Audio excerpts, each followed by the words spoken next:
A cook humiliated at a luxury engagement party is defended by her millionaire boss. Little does she know she's actually his sister. From servant to heir watch, as shocking family secrets change everything. Where are you watching from, Love Family? Drama, hit subscribe and drop a like for more incredible stories. The crystal glasses clink delicately against each other as servers weave through the crowd at the Mercer estate. Soft jazz floated through the air, mingling with perfume and polite laughter. Thea Coleman wiped her brow with the back of her wrist, carefully balancing the final tray of smoked salmon canapés, the pièce de résistance of the evening's menu. At 42, she had spent nearly 2 decades as the Mercer family's chef, perfecting her craft in the shadows of their grand Victorian mansion. "They're perfect," she whispered to herself, allowing a small smile to crease her sun-weathered face. The engagement party for Garrick Mercer and Wynne Holloway represented weeks of meticulous planning and sleepless nights, but seeing the immaculate spread before her made it all worthwhile. She emerged from the kitchen's swinging doors, tray held high, her black uniform pressed and spotless, despite the day's labors. The estate's grand ballroom sparkled with chandeliers and wealth, a world away from the heat and chaos of her kitchen domain. As she carefully arranged the final canapés on the buffet table, she caught Garrick's eye across the room. He smiled, a genuine smile that reached his eyes, and offered a subtle nod of appreciation. Unlike many who inherited their fortune, Garrick Mercer had always treated the staff with respect. Thea returned the gesture with a slight bow, a habit she'd never quite shaken from her early restaurant days. "My God, what is that?" The voice cut through the pleasant hum of conversation like a knife. Wynne Holloway, resplendent in a champagne-colored dress that cost more than Thea's monthly salary, stood at the buffet table, her face contorted in disgust.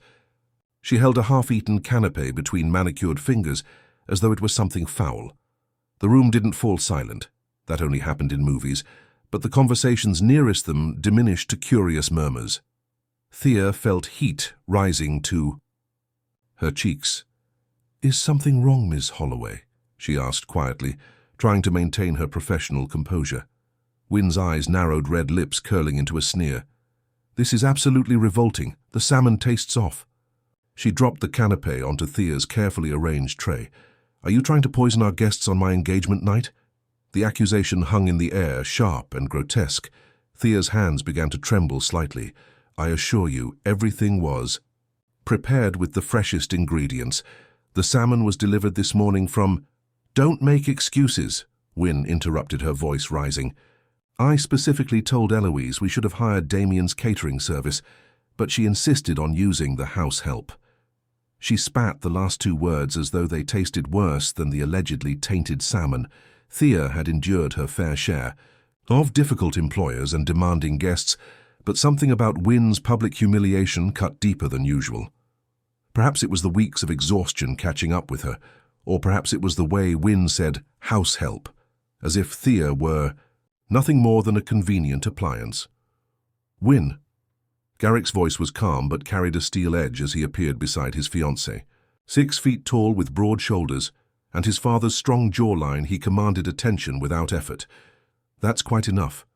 Wynne turned to him, her expression transforming into wounded innocence. "Darling, I'm simply ensuring our guests don't get food poisoning. The salmon is clearly off." Without hesitation, Garrick picked up one of the canapés and took a bite. He chewed thoughtfully, then nodded. "It's exceptional as always, Thea. Thank you for your hard work." The public contradiction sent a visible shock through Wynne's body. Her eyes darted between Garrick and the growing audience of onlookers. "Well, perhaps I got a bad one," she muttered, but the damage was done. Garrick placed a gentle hand on Thea's shoulder. "Would you mind bringing out some more of your incredible mushroom puffs? They're disappearing quickly." The simple request was a lifeline, allowing Thea to retreat with some dignity intact. "Right away, Mr. Mercer," she said, gathering the tray of suddenly controversial canapés. As she pushed through the swinging doors back into the kitchen, her professional mask crumbled. She set the tray down with uncharacteristic roughness and gripped the edge of the stainless steel counter, knuckles whitening. In the relative privacy of her domain, she allowed a single tear to fall. What Thea didn't see was the tense conversation continuing between the engaged couple, Garrick's expression darkening as Wynne attempted to justify her behavior, or Eloise. Mercer watching the entire exchange with a troubled gaze and a half-empty glass of champagne, her eyes following. Thea's retreat with an expression that held something far more complex than mere concern for a valued employee. The industrial dishwasher hummed methodically, filling the kitchen with steam and the smell of detergent. Thea attacked the remaining pots with unnecessary vigor, scrubbing away at spotless copper, as if trying to erase more than just remnants of sauce. The party had ended an hour ago, guests departing with satisfied stomachs, despite Wynne's dramatic performance. Only the kitchen staff remained cleaning in the comfortable silence of a team that had worked together for years. Thea had dismissed, most of them already insisting on finishing the final tasks herself. The mindless work was therapeutic, allowing her thoughts to swirl without interruption. "You'll scrub the pattern right off that pot," said a voice from the doorway. Thea startled, nearly dropping the pot into the sink. Garrick Mercer stood leaning against the doorframe, his bow tie undone and hanging loose around his neck jacket. Discarded somewhere between the ballroom and kitchen, without the formal attire, he looked younger than his 35 years, more like the boy who used to sneak into the kitchen for midnight snacks when he'd visit home from boarding school. "Mr. Mercer," she acknowledged quickly, wiping her hands on her apron. "I thought everyone had retired for the evening." "Garrick, please," he corrected, as he always did, and as she always ignored. "And no, not everyone. Wynne has gone to bed with a terrible migraine." The air quotes were audible in his tone. He moved into the kitchen, pulling himself up to sit on one of the steel preparation tables in a gesture that would have horrified his fiancée, but seemed perfectly natural to him. It was something he'd done since childhood, watching Thea work, while they talked about everything and nothing. "I came to apologize," he said, running a hand through his dark hair, mussing what remained of its careful styling. "What Wynne did was inexcusable." Thea returned to the pot scrubbing with less fervor, but equal focus. "There's no need to apologize, Mr. Mercer, it's part of the job. Being humiliated in front of 50 guests is not part of any job description," he said firmly. "And it's certainly not part of yours." She set the pot aside and faced him directly for the first time. "It's kind of you to say so, but we both know how these things work. Ms. Holloway was disappointed with the canapes. She's entitled to her opinion. She wasn't disappointed with the food. She was making a point." Garrick's jaw tightened. "She's been doing that a lot lately." Thea raised an eyebrow, surprised by his candor. Though they'd always been friendly, their conversations rarely ventured into personal territory. What point would that be? That she's in charge, that this house and everything in it, including the people, should bend to her will. He slid off the table and paced the length of the kitchen. "She wants everyone to forget that the Holloways made their money in the last decade, while the Mercers have been established for generations." "Ah," Thea nodded, understanding dawning, "and I'm just collateral damage in her status anxiety." The bluntness of her response drew a surprised laugh from Garrick. "I've always appreciated that about you, Thea. You see right through the nonsense." She smiled despite herself. 20 years in service gives you a certain perspective on human nature." A comfortable silence settled between them. Thea returned to her cleaning, and Garrick watched, lost in thought. It struck her how different he was from his fiancée. Where Wynne demanded attention, Garrick observed. Where she performed, he reflected. "The salmon was perfect, by the way," he said finally. "Like everything you make." "Thank you." She hesitated, then added, "Your father used to say the same thing."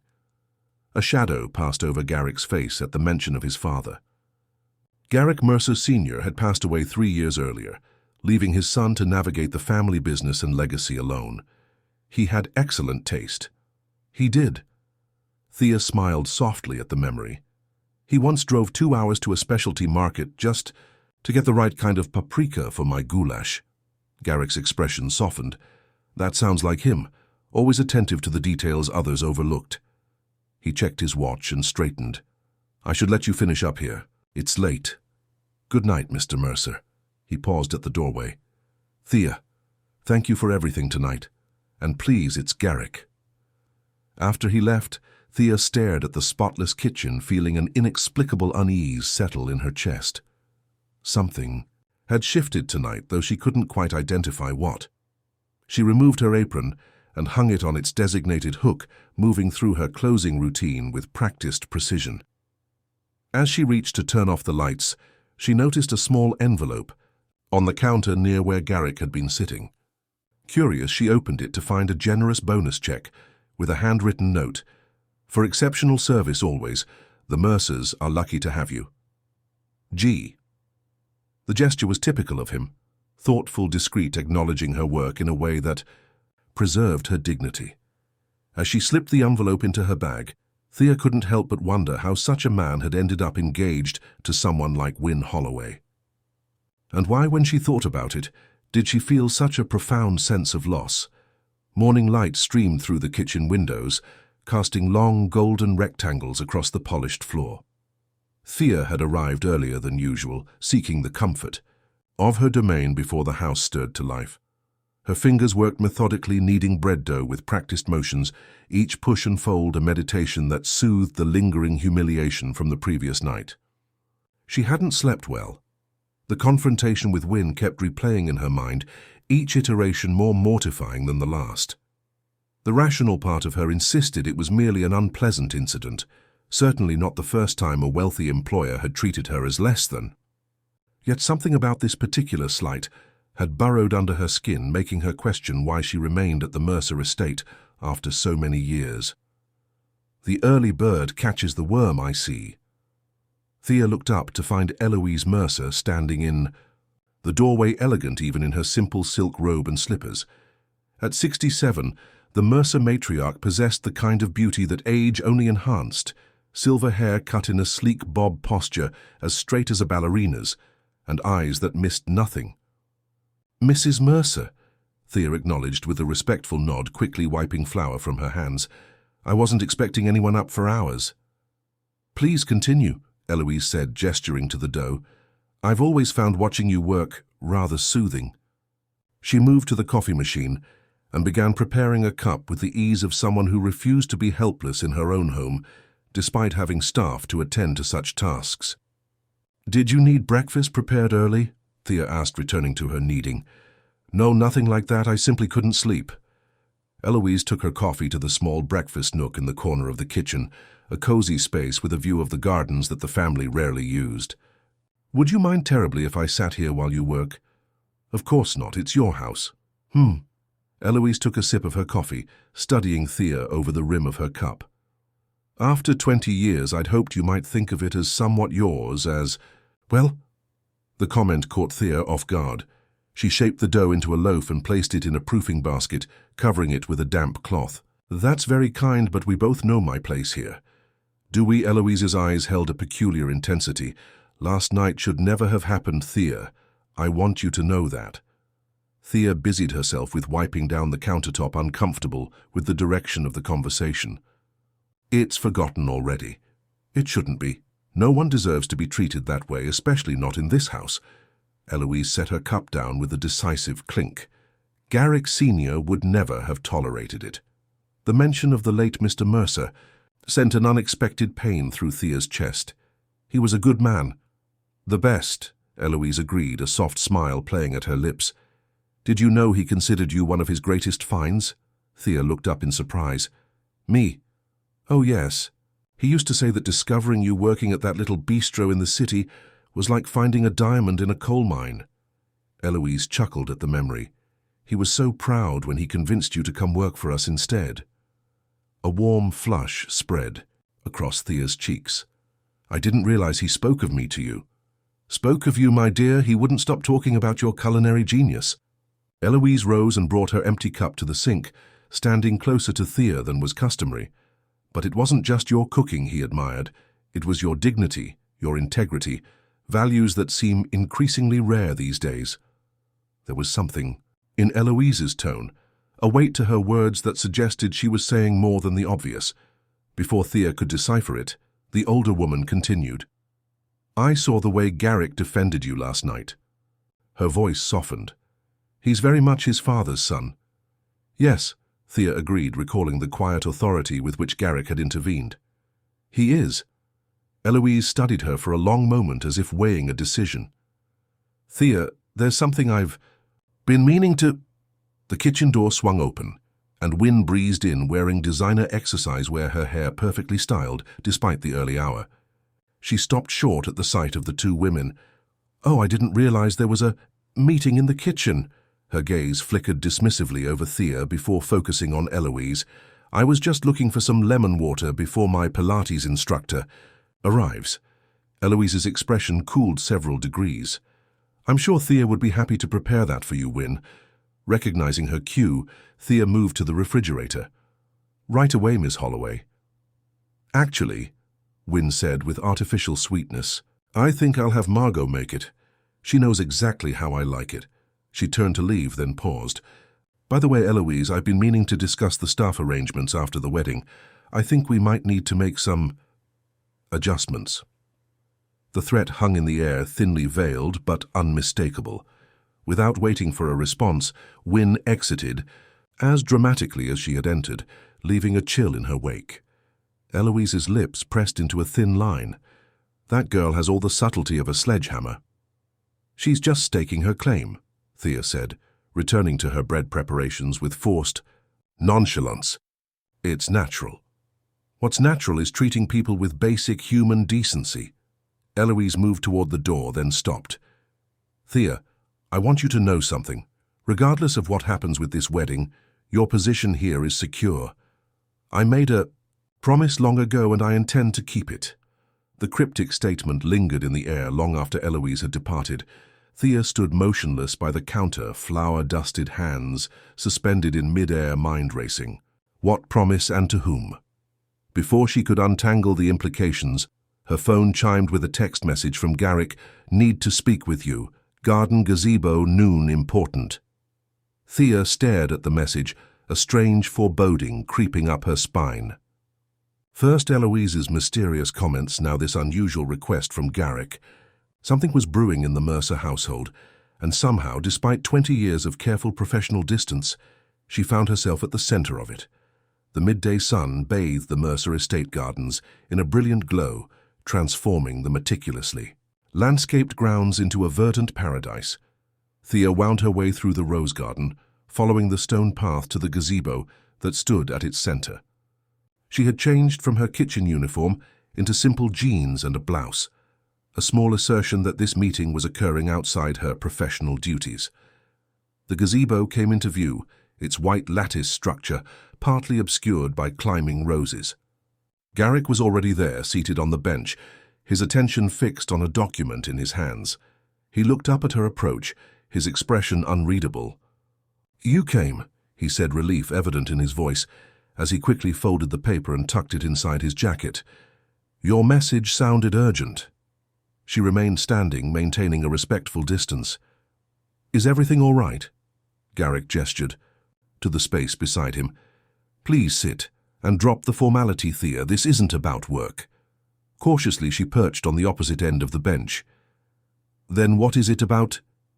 He exhaled heavily, running a hand through his hair, a nervous habit she'd noticed over the years. "Wynne and I had another argument this morning, about last night, about you, about everything, really." "Mr. Mercer Garrick," she corrected herself. "I don't want to be the cause of problems between you and your fiancé." "You're not the cause," he said firmly. "You're the catalyst that's forcing me to see what's been there all along." He turned, slightly to face her more directly. "Tell me honestly, what do you think of Wynne?" The question was so unexpected that Thea laughed nervously. "I hardly think my opinion is relevant." "It is to me." Thea chose her words carefully. "I think Ms. Holloway knows exactly what she wants and isn't afraid to pursue it." A small smile played at the corner of his mouth. "That's the most diplomatic non-answer I've ever heard. What would you have me say, that I think she's entitled, cruel, and cares more about appearances than substance?" The words tumbled out before she could stop them. Thea's hand flew to her mouth, eyes wide with horror at her own outburst. To her surprise, Garrick didn't seem offended. If anything, he appeared relieved. "Yes, exactly that. The unvarnished truth." He shifted closer. "The thing is, Thea, I've been having the same thoughts. And it terrifies me that I'm 3 months away from marrying someone I'm not sure I even like anymore. The vulnerability in his admission created an intimacy that made Thea deeply uncomfortable. This was dangerous territory, far beyond the bounds of their established relationship. "Why are you telling me this?" she asked softly. "Because you're the only person in this house who has no agenda. You see people as they are." He paused, seeming to struggle with his next words. "And because my mother said something peculiar this morning. She said I should talk to you about the early days, about how you helped my father when he was just starting to expand the business." Thea's breath caught. "Your mother said that?" "Yes, but when I pressed her for details, she clammed up and said I should hear it from you." His eyes searched hers. "What did she mean, Thea? How long have you really known my family?" The question hung between them, heavy with implication. Thea felt the ground shifting beneath her, decades of carefully maintained boundaries crumbling. "I met your father 23 years ago," she began hesitantly. "Before I was your chef. Before I was anyone's chef, really." Garrick's eyes widened slightly. That would have been when he was just beginning to transform Mercer Industries from a regional business to a national one. She nodded. "I was working as a waitress at a small cafe near his first big office development. He came in every morning for coffee and eggs over easy, always left ridiculously large tips." "That sounds like him." Garrick smiled fondly. "One morning the cook didn't show up. I was desperate not to lose my job, so I went into the kitchen and prepared his breakfast myself." She smiled at the memory. "He said it was the best eggs he'd ever had. Started requesting me specifically. And then he hired you away to cook for us." "Not immediately, no." Thea's hands twisted in her lap. "We became friends of sorts. He found out I was taking night classes in culinary arts, struggling to make ends meet. He offered to help. Help how?" Garrick pressed, his expression intensifying. "Financial assistance to complete my education, introductions to people in the restaurant industry." She swallowed hard. "Your father was very generous, but he was also pragmatic. He said he saw potential in me and he hated to see potential wasted." Garrick was quiet for a moment, absorbing this information. "So you and my father had a relationship that went beyond employer and employee even back then?" "It wasn't romantic, if that's what you're implying," Thea said quickly, though the flush that rose to her cheeks suggested a more complicated truth. "I wasn't implying anything," he assured her. "I'm just trying to understand why this has been kept from me, why my mother would suddenly think it's important that I know." Before Thea could respond, a sharp voice cut through the tranquility of the garden. "Well, isn't this cozy?" They both turned to see Wynne standing at the entrance. To the gazebo, her expression glacial. She wore a tennis outfit that probably cost more than Thea's monthly rent, racket in hand like a weapon. "Wynne," Garrick acknowledged, his tone carefully neutral. "Thea and I were just having a conversation." "I can see that." Wynne's gaze slid to Thea, assessing and dismissive in equal measure. "Secret meetings in the garden now. How very domestic." Thea stood, discomfort radiating through her. "I should get back to the kitchen. Lunch preparations—" "No, please stay," Wynne interrupted with false sweetness. "Don't let me interrupt whatever important discussion you're having with my fiancé." She turned to Garrick. "Though I must say, darling, it's rather unusual for you to be so invested in the staff's personal history." The way she emphasized personal carried unmistakable insinuations. Garrick's jaw tightened. "Thea has been with my family for 2 decades. Wynne, she's more than just staff."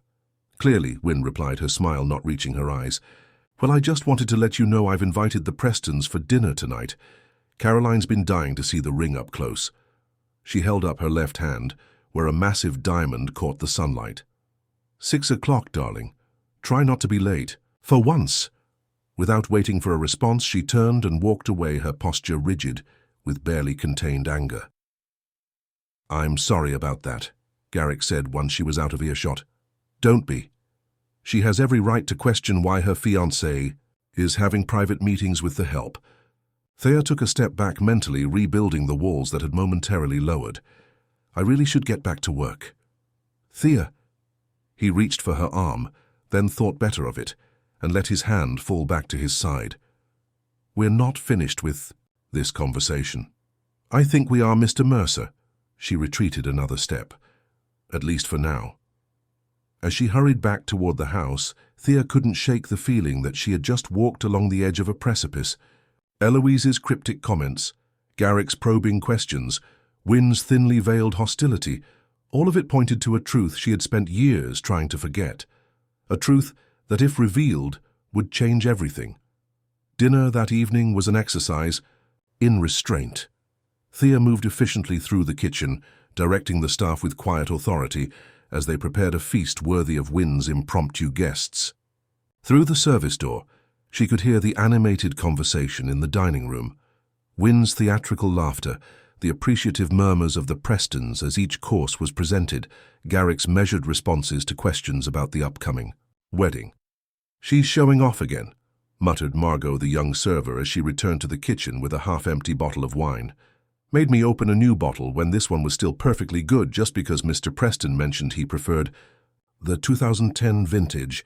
That's just how these things work," Thea replied, carefully plating the dessert, a delicate Meyer lemon soufflé that demanded perfect timing. "Take these out while they're still at their peak."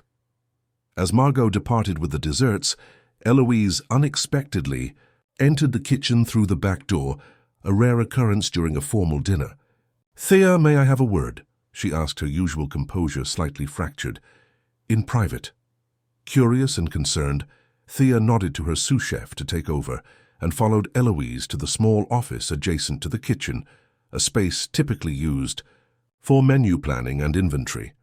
Eloise closed the door behind them. "I apologize for the intrusion, but something's happening that you should be aware of." She lowered her voice. "Wynn has been asking questions about you. Very specific questions." A chill ran through Thea.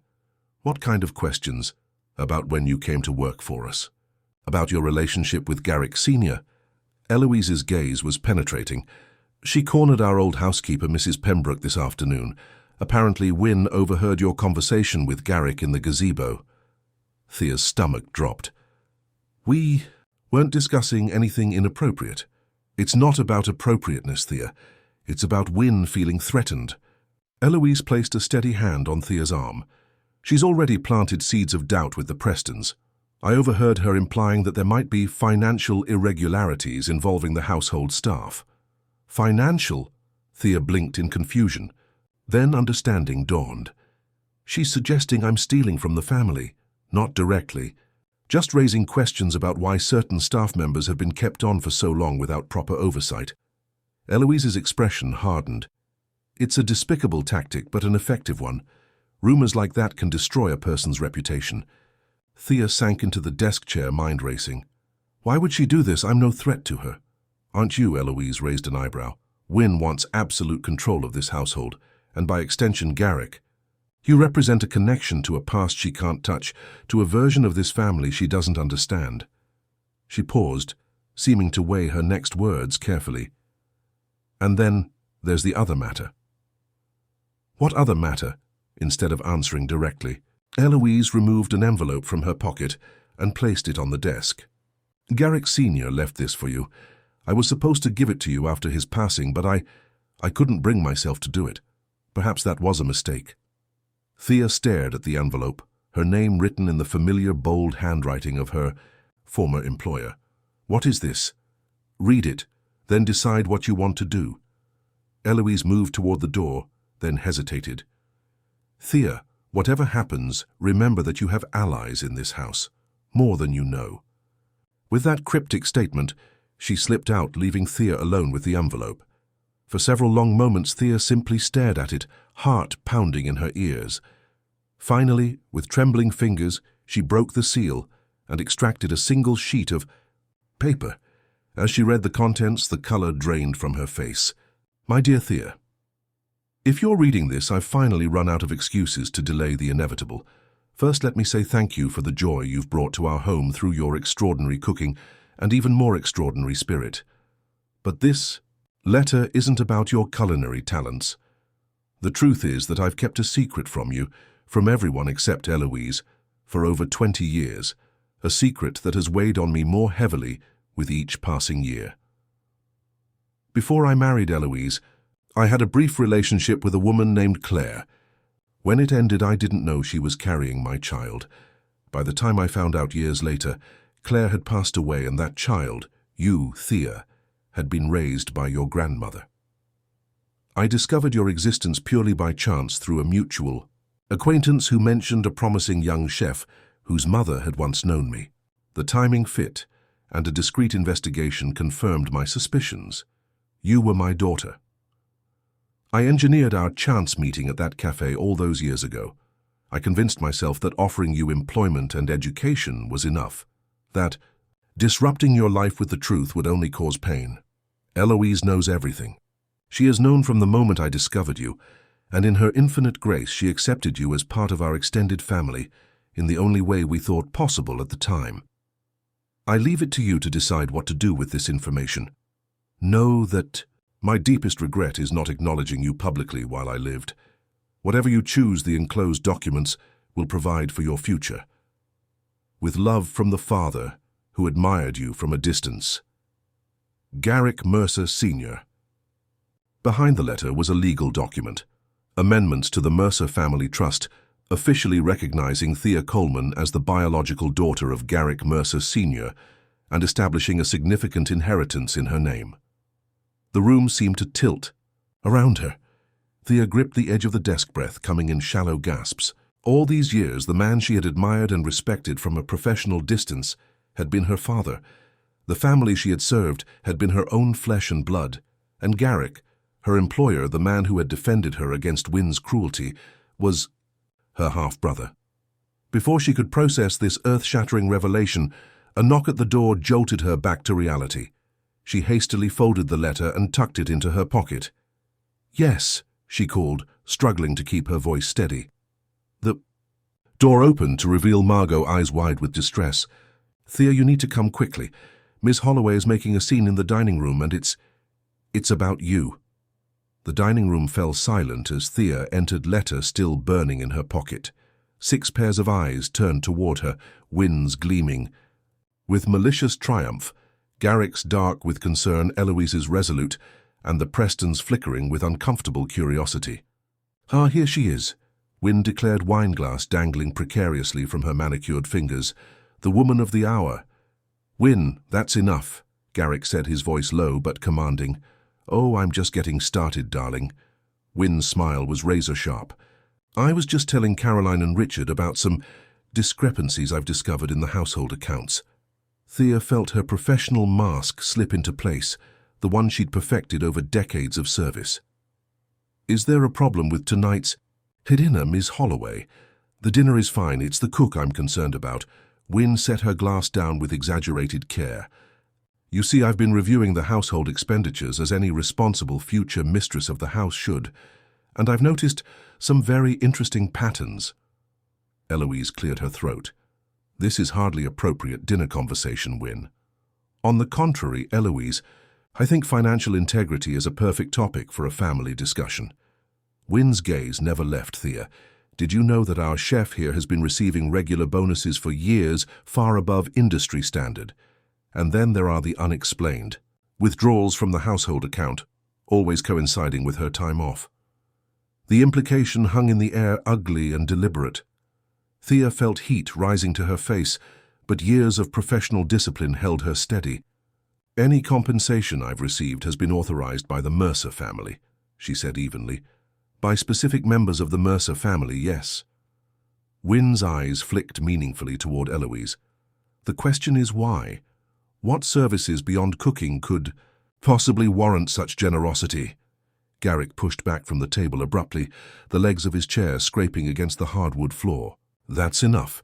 Richard, Caroline, I apologize, but I think dinner has concluded for the evening." Caroline Preston, a willowy woman with a perpetual expression of polite interest, touched her husband's arm. "Yes, we should be going. Lovely dinner." "Truly." The couple rose in tandem, experts at the graceful exit from uncomfortable social situations.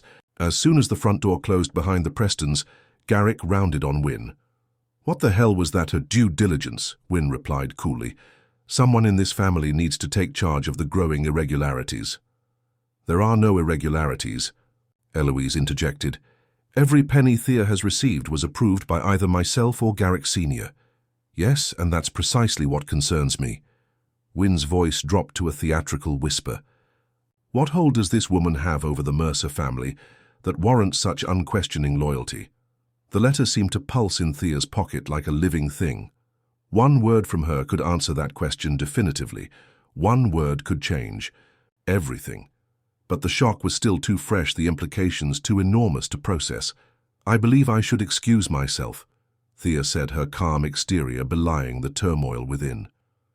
No, Garrick countered firmly. You're not going anywhere, Thea. Not until we clear this up. He turned to Wynne, his expression hardening. You had no right to access those records or to make these accusations.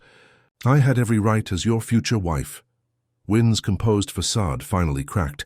This woman has been taking advantage of your family's misplaced loyalty for years. Ask yourself, why Garrick? Why does a simple cook receive special treatment? Why? Does your mother treat her more like family than staff? Because she is family, Eloise said quietly. The room went still. Thea's heart hammered against her ribs as Eloise's words hung in the air. What did you just say? Wynne asked, her voice suddenly small. Eloise straightened, years of carrying a secret visibly lifting from her shoulders. I said Thea is family, not by marriage or adoption, but by blood. Garrick's gaze darted between his mother and Thea, confusion etched across his features. Mother, what are you talking about? Perhaps this isn't the best time, Thea began, but Eloise held up a hand to silence her. No, Thea. I've kept this secret for too long out of respect for my husband's wishes, but now I see that my silence has allowed this situation to develop.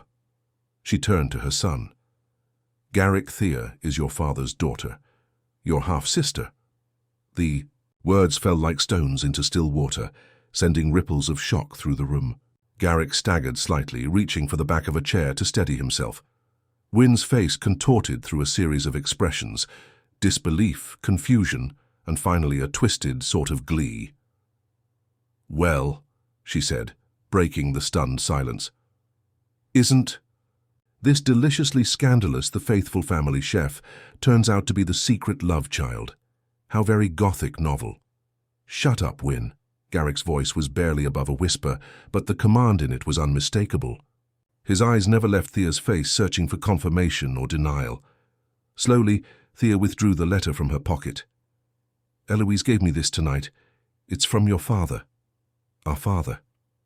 The word felt foreign on her tongue, a shape her mouth wasn't accustomed to forming. I only just read it myself. So all this time, Garrick said slowly, when you were working in our kitchen, serving our meals, living in the staff quarters, you were a Mercer. I didn't know, Thea whispered. I swear to you I didn't know until tonight. But you did, he turned to his mother, voice hardening. You knew and you said nothing. You let her work as a servant in her own family home. Eloise's composure wavered. Your father made me promise.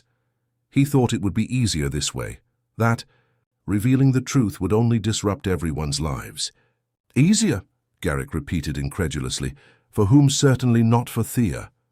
For all of us, Eloise insisted. The scandal would have been devastating at the time. Your father's reputation, the business, our family name. The mighty Mercer. A name, Wynne interjected with mock solemnity. Well worth sacrificing a daughter's birthright to protect, apparently. The calculated barb struck its target. Eloise flinched as though physically struck, and for the first time that evening she looked her age, a woman worn down by decades of compromise and secrets. I should never have agreed to it, she admitted quietly. But I loved your father, and I believed he was doing what he thought best. The room fell silent again, each person absorbed in private calculations. Thea felt disconnected from her body, as though watching the scene unfold from a great distance. 42 years of identity, of knowing exactly who she was and where she belonged, had been obliterated in a single evening. I think, Garrick said finally, his voice steadier now, that we all need time to process this. He looked at Thea, his expression softening. Especially you. Before she could respond, Wynne's laughter, sharp and brittle, cut through the tension. Process it. Oh, that's rich. What's there to process? The help turns out to be a secret heiress. It's the plot of every trashy romance novel. She reached for her wine glass, draining it in one smooth motion. Though I must say the timing is remarkably convenient. Just as I start asking questions about financial irregularities, suddenly she's family. Please. The documents are legitimate, Eloise said coldly. Garrick Sr. amended his will and the family trust 3 years ago before his death. Everything is legally binding. So she gets a slice of the Mercer fortune after all, Wynne mused, eyes narrowing. How much of a slice, exactly? That's none of your business, Garrick snapped. None of my business. I'm marrying into this family in 3 months. Wynne's voice rose sharply. Or am I? Is that what this is really about? A convenient way to disrupt our wedding plans? The accusation hung in the air, both absurd and revealing. Thea watched as understanding dawned on Garrick's face, a realization that perhaps his fiancée's priorities had been exposed more clearly than any deliberate revelation could have achieved. I think you should leave, he said quietly. Now. For a moment, Wynne seemed genuinely shocked by the dismissal. Then her expression hardened into something calculating. Fine. I'll go to my room. But don't think this conversation is over, Garrick. Not by a long shot. She stalked toward the door, then paused, turning back to deliver a parting shot. And Thea, congratulations on your promotion, from servant to sibling. I do hope you don't expect it to change anything. With that, she was gone, leaving behind a silence heavy with unspoken thoughts and new realities. I should go too, Thea said, the enormity of the situation finally beginning to settle on her shoulders like a physical weight. I need time to think. Of course. Eloise nodded, her earlier confidence now tempered with uncertainty. But Thea, please know that whatever happens next, this is your home. It always has been, even if none of us recognized it properly. Garrick said nothing, his expression unreadable as Thea gathered her dignity around her like armor and walked out of the dining room. Behind her she could hear the beginning of what promised to be an intense conversation between mother and son, recriminations and explanations too, long delayed. As she closed the door, the last thing she heard was Garrick's voice, thick with emotion. How could you let her serve us dinner all these years, Mother? How could you look her in the eye every day and pretend? The question echoed in Thea's mind. As she made her way to her small apartment above the garage, a space that had always been her sanctuary, but now felt like a symbol of her unwitting exile from her birthright. For the first time in her methodical, disciplined life, Thea had no idea what came next. No recipe to follow, no guests to please, no role to play. Just a woman standing at the threshold of a new identity, wondering who she might become when she stepped through. Sleep evaded Thea. She sat by the window of her small apartment, watching moonlight bathe the Mercer estate grounds in silver. The letter lay open on her lap, read and reread, until she had memorized every word. Each time she closed, her eyes fragments of the evening replayed in vivid detail.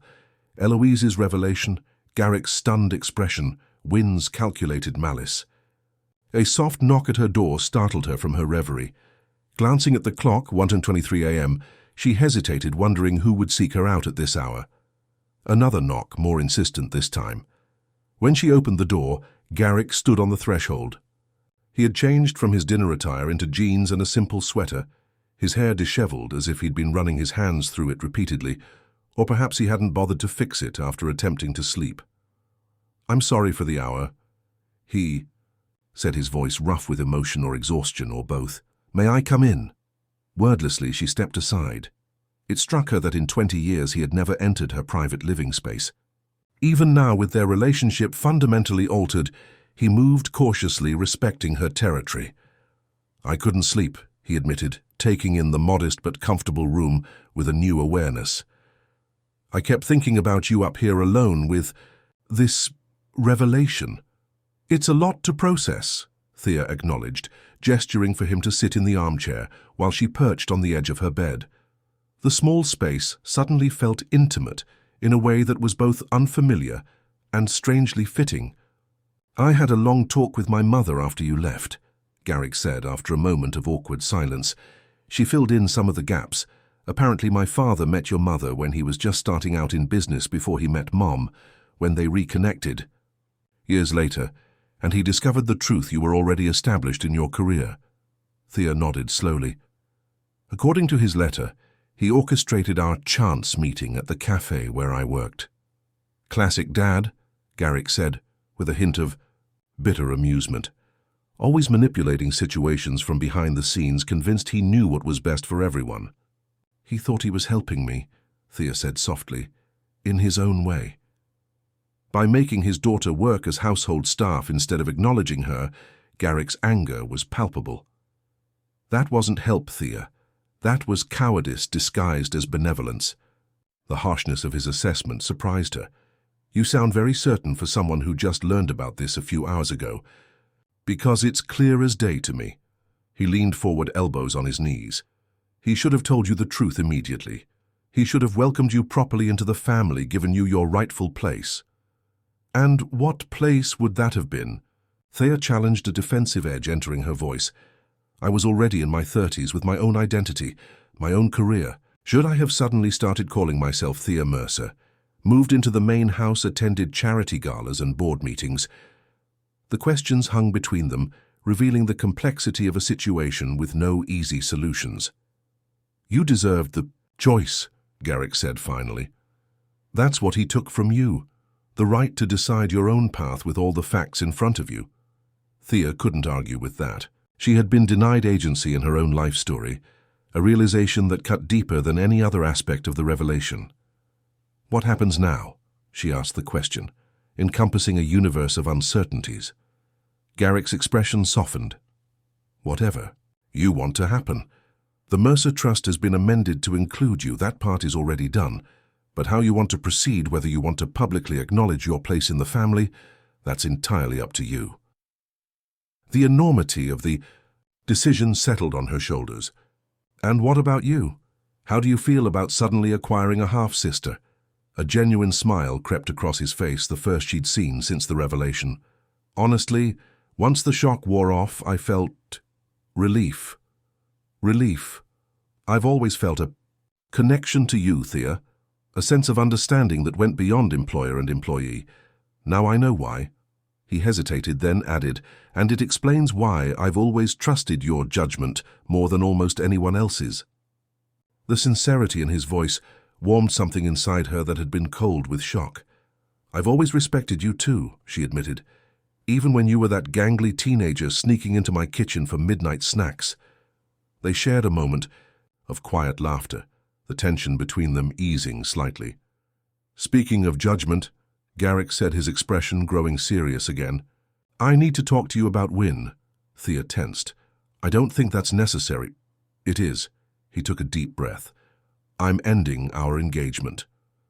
The declaration hung in the air between them, significant, but not entirely surprising after the evening's events. Because of me? Thea asked, concerned. Garrick, don't make hasty decisions based on tonight. Wynne was shocked, angry. People say things they don't mean. This isn't about tonight, he interrupted. Or at least not only about tonight. This has been coming for months. Wynne and I, we want fundamentally different things. She cares about status appearances, control. I want... He trailed off, searching for words. What do you want? Thea prompted gently. Authenticity, he said after a moment's reflection. Kindness. The values my father espoused, but didn't always live up to. His gaze met hers directly. The values I see in you, actually. The compliment caught her off guard. I'm hardly perfect, Garrick. No one is, but you're genuine. And watching Wynne attack you tonight made me realize I couldn't spend my life with someone who takes pleasure in humiliating others. He shook his head. I kept making excuses for her behavior, telling myself she was just stressed about the wedding, or insecure about her place in our social circle. But the truth is, that's who she is. And that's not who I want beside me. Thea absorbed his words, feeling both relieved for him and uneasy about being even indirectly responsible for the end of an engagement. She won't accept this quietly. I don't expect her to. Garrick's jaw set with determination. But my decision is made. A comfortable silence fell between them, both lost in thoughts of what the coming days might bring. Finally, Thea rose and moved to the small kitchenette in the corner of her apartment. Tea, she offered, falling back on the familiar comfort of hospitality. "Please." As she went through the practiced motions of boiling water and measuring leaves, Thea felt Garrick watching her with new eyes, not as his chef, but as his sister. The realization brought a fresh wave of emotion that threatened to overwhelm her. Carefully maintained composure. "It's strange," she said, her back still to him as she arranged cups on a tray. "All my life I've defined myself by my work, my skills. Chef Coleman, never just Thea, and now you're Thea Mercer too," he finished for her. "If you want to be." She turned to face him, vulnerability evident in her expression. "I don't know who that person is yet. Then we'll figure it out together." He accepted the cup she offered, the simple gesture, somehow symbolic of their new relationship. Family supports each other, right? At least that's what I've heard. The Mercers haven't always been the best example. The self-deprecating humor made her smile despite everything. "We could start a new tradition." "I'd like that." Garrick raised his cup in a toast. "To new beginnings." As they drank their tea in companionable silence, Thea felt something shift inside her, fear giving way to a cautious hope. The future remained uncertain, filled with complications she could scarcely imagine, but for the first time since reading her father's letter, she felt less alone in facing it. Dawn was breaking when Garrick finally left, promising to handle Wynne and to give Thea all the time and space she needed to process everything. As she watched him walk back to the main house, silhouetted against the pale morning light, Thea realized that whatever happened next, nothing would ever be the same at the Mercer estate. For better or worse, a new chapter had begun. Thea woke to the unfamiliar sound of her phone ringing. Disoriented, she fumbled for it on her nightstand, squinting at the screen. 10:37 a.m. She had slept later than she had in years, her body finally surrendering to exhaustion after Garrick's departure at dawn. "Hello?" Her voice was rough with sleep. "Thea." It was Margot, the young server. "I'm sorry to disturb you, but, well, things are a bit chaotic down here. Mrs. Mercer said not to wake you, but the kitchen staff doesn't know what to do about lunch service, and Ms. Holloway is having some kind of meltdown in the main hall, and—" "I'll be right down," Thea interrupted, already swinging her legs over the side of the bed. Habit and responsibility overrode personal turmoil. "Tell everyone to start the lunch. Preparations according to the weekly menu. I'll be there in 20 minutes. She dressed quickly in her chef's uniform out of pure instinct, then paused, hand on the doorknob. For the first time, she questioned whether she should be wearing the uniform at all. Was she still the Mercer family chef, or was she now a Mercer herself? The thought paralyzed her momentarily. Then practicality reasserted itself. Regardless of her new identity, the kitchen still needed direction, and food still needed to be prepared. Questions of status and role could wait. Empty stomachs could not. As she approached the main house, raised voices drifted through the open front doors. She hesitated, then chose the service entrance instead, slipping quietly into the relative sanctuary of her kitchen. The staff turned to her with evident relief. "Thank goodness you're here," her sous chef Paolo said. "It's been madness." Ms. Holloway came down demanding changes to the lunch menu, then Mrs. Mercer countermanded her, and then there was shouting in the foyer. "It's fine," Thea assured him, with a calm she didn't feel. "Let's focus on what we know how to do. Paolo, take the lead on the salmon. Margot, table settings for 4 in the garden room. It's too nice a day to eat indoors." As she issued instructions, the familiar rhythm of kitchen work settled her nerves. This at least was still hers. The confidence of expertise, the respect of her team, the satisfaction of creation. She was deep in the preparation of a lemon beurre blanc sauce when a hush fell over the kitchen. Looking up, she found Eloise standing in the doorway, watching her with an expression of maternal pride that seemed both foreign and strangely right. "Good morning, Thea," Eloise said, her voice warm but uncertain, the voice of someone navigating unfamiliar territory. "I hope you managed to get some rest." "Some," Thea acknowledged, wiping her hands on a kitchen towel. "I thought it best to come down and help with lunch." Eloise glanced around the busy kitchen, then back to Thea. "May we speak privately for a moment?" In the small office where Eloise had given her the letter just the night before, they sat across from each other like negotiators at a diplomatic summit. Thea noticed not for the first time the elegant posture of the older woman, the way she composed herself, even in moments of great emotional stress. She wondered if such poise was learned or inherited, and whether it might be somewhere in her own genetic makeup as well. "I want to apologize," Eloise began without preamble. "Not just for last night's scene, but for 20 years of complicity. I should have insisted that Garrick Sr. tell you the truth when he first discovered your identity." "Why didn't you?" Thea asked, her tone more curious than accusatory. Eloise's hands twisted in her lap, a rare display of nervousness. Fear, primarily. Fear of scandal, of disruption to the family dynamics, of what it might do to Garrick Jr. to discover his father had another child. She sighed deeply. "And if, I'm being completely honest, a certain selfish desire to maintain the status quo. You were already part of our household in a way. I could observe you, get to know you without having to confront the more complicated reality." The admission was surprisingly candid. "You didn't resent me." "Resent you?" Eloise looked genuinely startled. "No, never. Your existence wasn't your fault, and neither was your mother's relationship with my husband. That all happened before Garrick and I even met." A small, sad smile played at her lips. "If anything, I've admired you. Your talent, your dignity, your quiet strength. In many ways, you remind me of your father." The word father still sounded strange to Thea's ears, a concept she was struggling to connect to the man she had known as her employer. "I'm still processing all of this," she admitted. "I don't know what it means for my life, my work, my place here." "Your place is whatever you want it to be," Eloise said firmly. "You're a Mercer by blood with all the rights and privileges that entails. But that doesn't mean you have to change anything about your life if you don't wish to. And if I do wish to change things, then we'll support you in that too." Eloise leaned forward, her expression earnest. "This is your home, Thea. It always has been, even if the terms were imperfect." The conversation was interrupted by a sharp knock on the door. Without waiting for a response, Wynne burst in her face, flushed with anger. "There you are," she snapped at Eloise. "I've been looking everywhere. We need to discuss damage control immediately." Her gaze landed on Thea, and her expression soured further. "Still playing chef, I see. Shouldn't you be ordering caviar from your new penthouse by now?" Eloise rose, drawing herself up to her full height. "Wynne, I understand you're upset, but—" "Upset, I'm furious." Wynne's voice rose dangerously.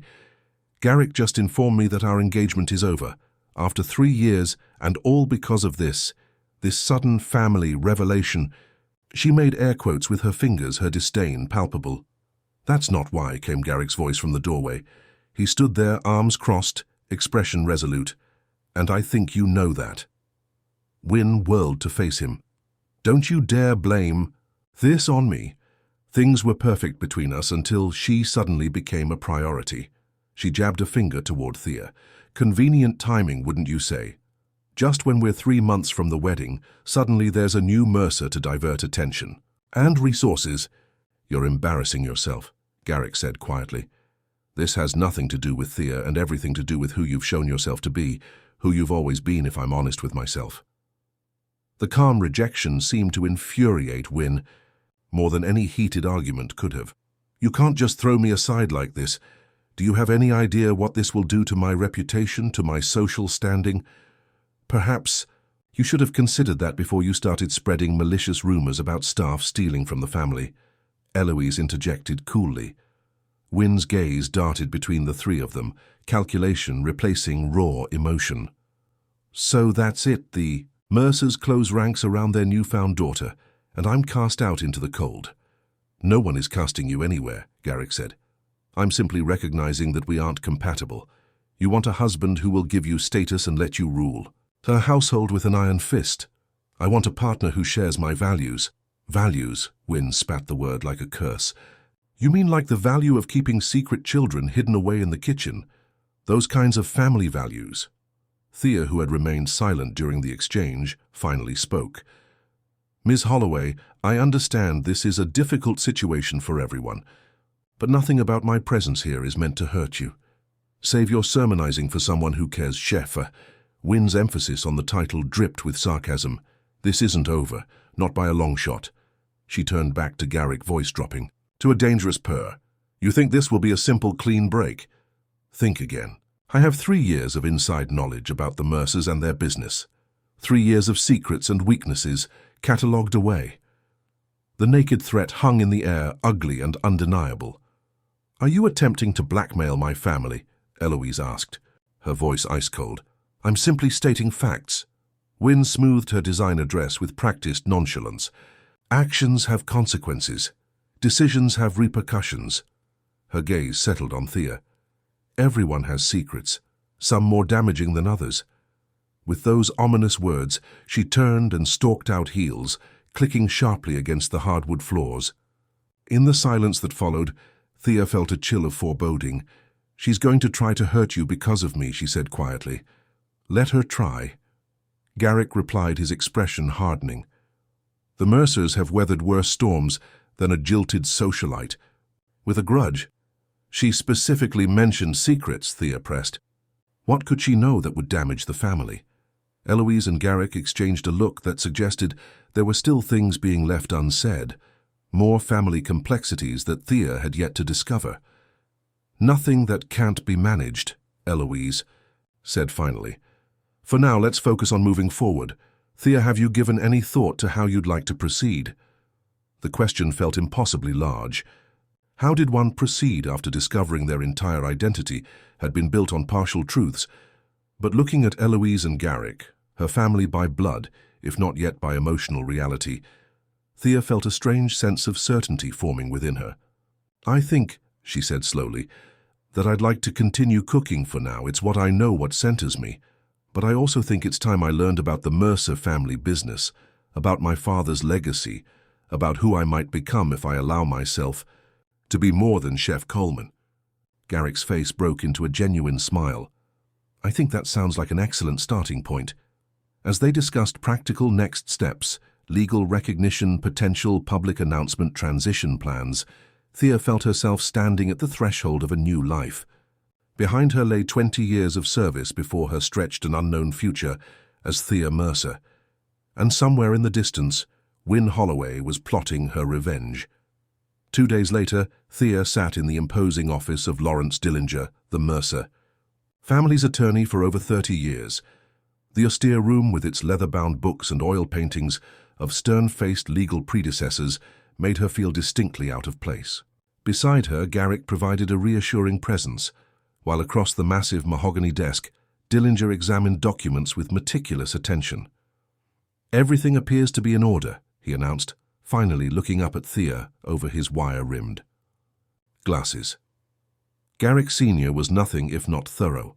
The DNA confirmation is included in the file, along with all the necessary amendments to the Mercer Family Trust. Legally speaking, Ms. Coleman, you are unquestionably a Mercer. Despite having had days to adjust to the idea, hearing it stated so formally by a third party sent a fresh jolt of reality through Thea. What does this mean in practical terms? She asked, proud of how steady her voice remained. Dillinger leaned back in his chair. It means quite simply that you are entitled to a substantial share of the Mercer family wealth and holdings. The specific details are outlined in the trust documents, but in essence your father ensured you would be provided for as his biological daughter, regardless of when the information came to light. Garrick shifted in his seat. And what about the business? Does Thea have a stake in Mercer Industries? Indeed she does. A 15% ownership share, to be precise. Dillinger's expression remained neutral, but Thea detected a note of surprise in his voice, as if even he hadn't expected Garrick Sr. to be quite so generous. That doesn't give her controlling interest, of course, but it does entitle her to a board seat if she wishes to claim it. The concept seemed absurd to Thea, she who had spent her adult life in kitchens, suddenly sitting on the board of a multinational corporation. But beneath the absurdity lay something else, a curiosity, a stirring of ambition she had never allowed herself to feel. I wouldn't know the first thing about corporate governance, she admitted. Few people do until they learn, Garrick said encouragingly. And you have better instincts than most seasoned executives I know. Dillinger cleared his throat. There is also the matter of the public announcement. Garrick Sr. left that decision entirely up to you, Ms. Coleman. But if you do choose to claim your place as a mercer publicly, my office can handle the legal notifications and press statements." "Press statements," Thea echoed, a new wave of anxiety washing over her. "I hadn't considered that aspect." "Unfortunately, it's unavoidable," Dillinger said with practiced sympathy. "The Mercers are a prominent family, and the discovery of a previously unknown heir is the sort of news that generates interest. Better to control the narrative than let rumors run wild." Garrick's expression darkened, especially considering Wynn's threats. "Ah, yes, Ms. Holloway."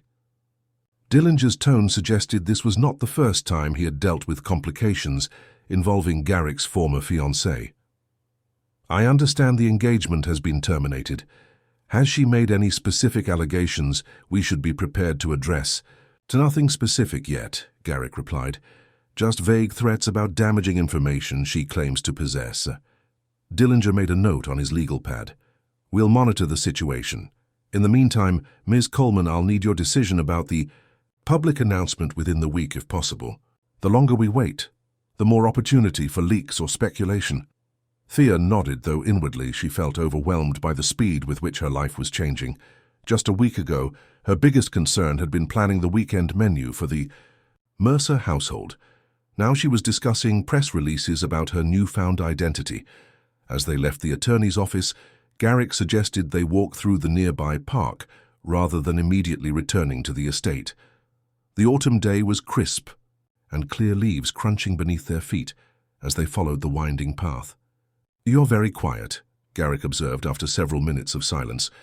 "It's a lot to absorb," Thea replied, watching a group of children playing near the pond. "All my life I've been defined by what I do, not who I am. Chef Thea. Now suddenly, I'm Thea Mercer, heiress and board member. You don't have to be either of those things if you don't want to be," Garrick reminded her. "The money, the board seat, they're options, not obligations." "I know." She stopped walking, turning to face him directly. "But what if I do want them? What if I want to explore this side of myself that's been hidden away? Does that make me greedy?" Garrick's expression softened. "It makes you human, and frankly it makes you a Mercer." A wry smile played at his lips. "We tend to be ambitious by nature." The comment startled a laugh from her. "I never thought of my drive in the kitchen as ambition, just perfectionism." "Same thing, different arena," he resumed, walking hands in his pockets. "You know I've been thinking about what you said, about learning the family business. I think you could bring a unique perspective to Mercer Industries. As what executive chef for the corporate cafeteria?" He shot her a look that was half amusement, half rebuke. "Don't sell yourself short. You have exceptional organizational skills, attention to detail, creative problem-solving abilities, and most importantly, you understand people. Those qualities translate to any field." His confidence in her was both touching and terrifying. "I'd have a lot to learn. We all do, constantly." He stopped at a bench overlooking the pond and gestured for her to sit. "Look, Thea, I know this is overwhelming, but I also know that you're stronger than you give yourself credit for. Whatever you decide, whether you want to continue as our chef, join the business, open your own restaurant, or something else entirely, I'm here to support you." The sincerity in his voice moved her deeply. This man who had been her employer just days ago was now offering the unconditional support of a brother. It was strange and wonderful and utterly disorienting. "What would he have wanted?" she asked, quietly. Our father Garrick was silent for a long moment, considering. "He would have wanted you to thrive," he said finally. "Dad wasn't always right about how to make that happen. His methods could be questionable, as we've discovered, but his intentions were good. He valued excellence and authenticity. I think he would have wanted you to find your own path to both." As they sat in companionable silence watching ducks glide across the pond's surface, Thea felt something shifting inside her, fear giving way to a tentative excitement. Perhaps this revelation, as shocking as it had been, was actually an opportunity, a chance to expand her horizons without abandoning who she had always been. "I've made a decision," she said suddenly, "about the announcement." Garrick turned to her, eyebrows raised in question. "I want to do it," she declared, Claim my identity as a Mercer publicly, not for the money or the status, but because it's the truth, and because hiding it any longer feels like I'm continuing. The shame that kept me in the shadows all these years. Pride flooded Garrick's features. I think that's incredibly brave. There's more, she continued, the plan forming as she spoke. I want to use part of my inheritance to open a restaurant, something small focused on the kind of honest, authentic cooking I love. But I also want to learn about Mercer Industries, maybe not as a board member right away, but in some capacity where I can understand the business our father built. A foot in both worlds, Garrick nodded approvingly. It suits you. As they walked back to the car, Thea felt lighter than she had in days. The path ahead was still uncertain, filled with potential complications and challenges, but for the first time since reading her father's letter, she felt a sense of agency, of actively choosing her future rather than simply reacting to revelations about her past.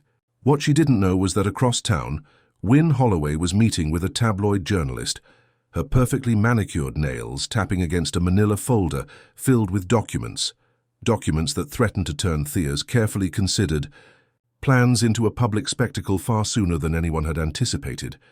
The headlines screamed from newsstands throughout the city, Mercer family scandal, secret daughter discovered in the kitchen.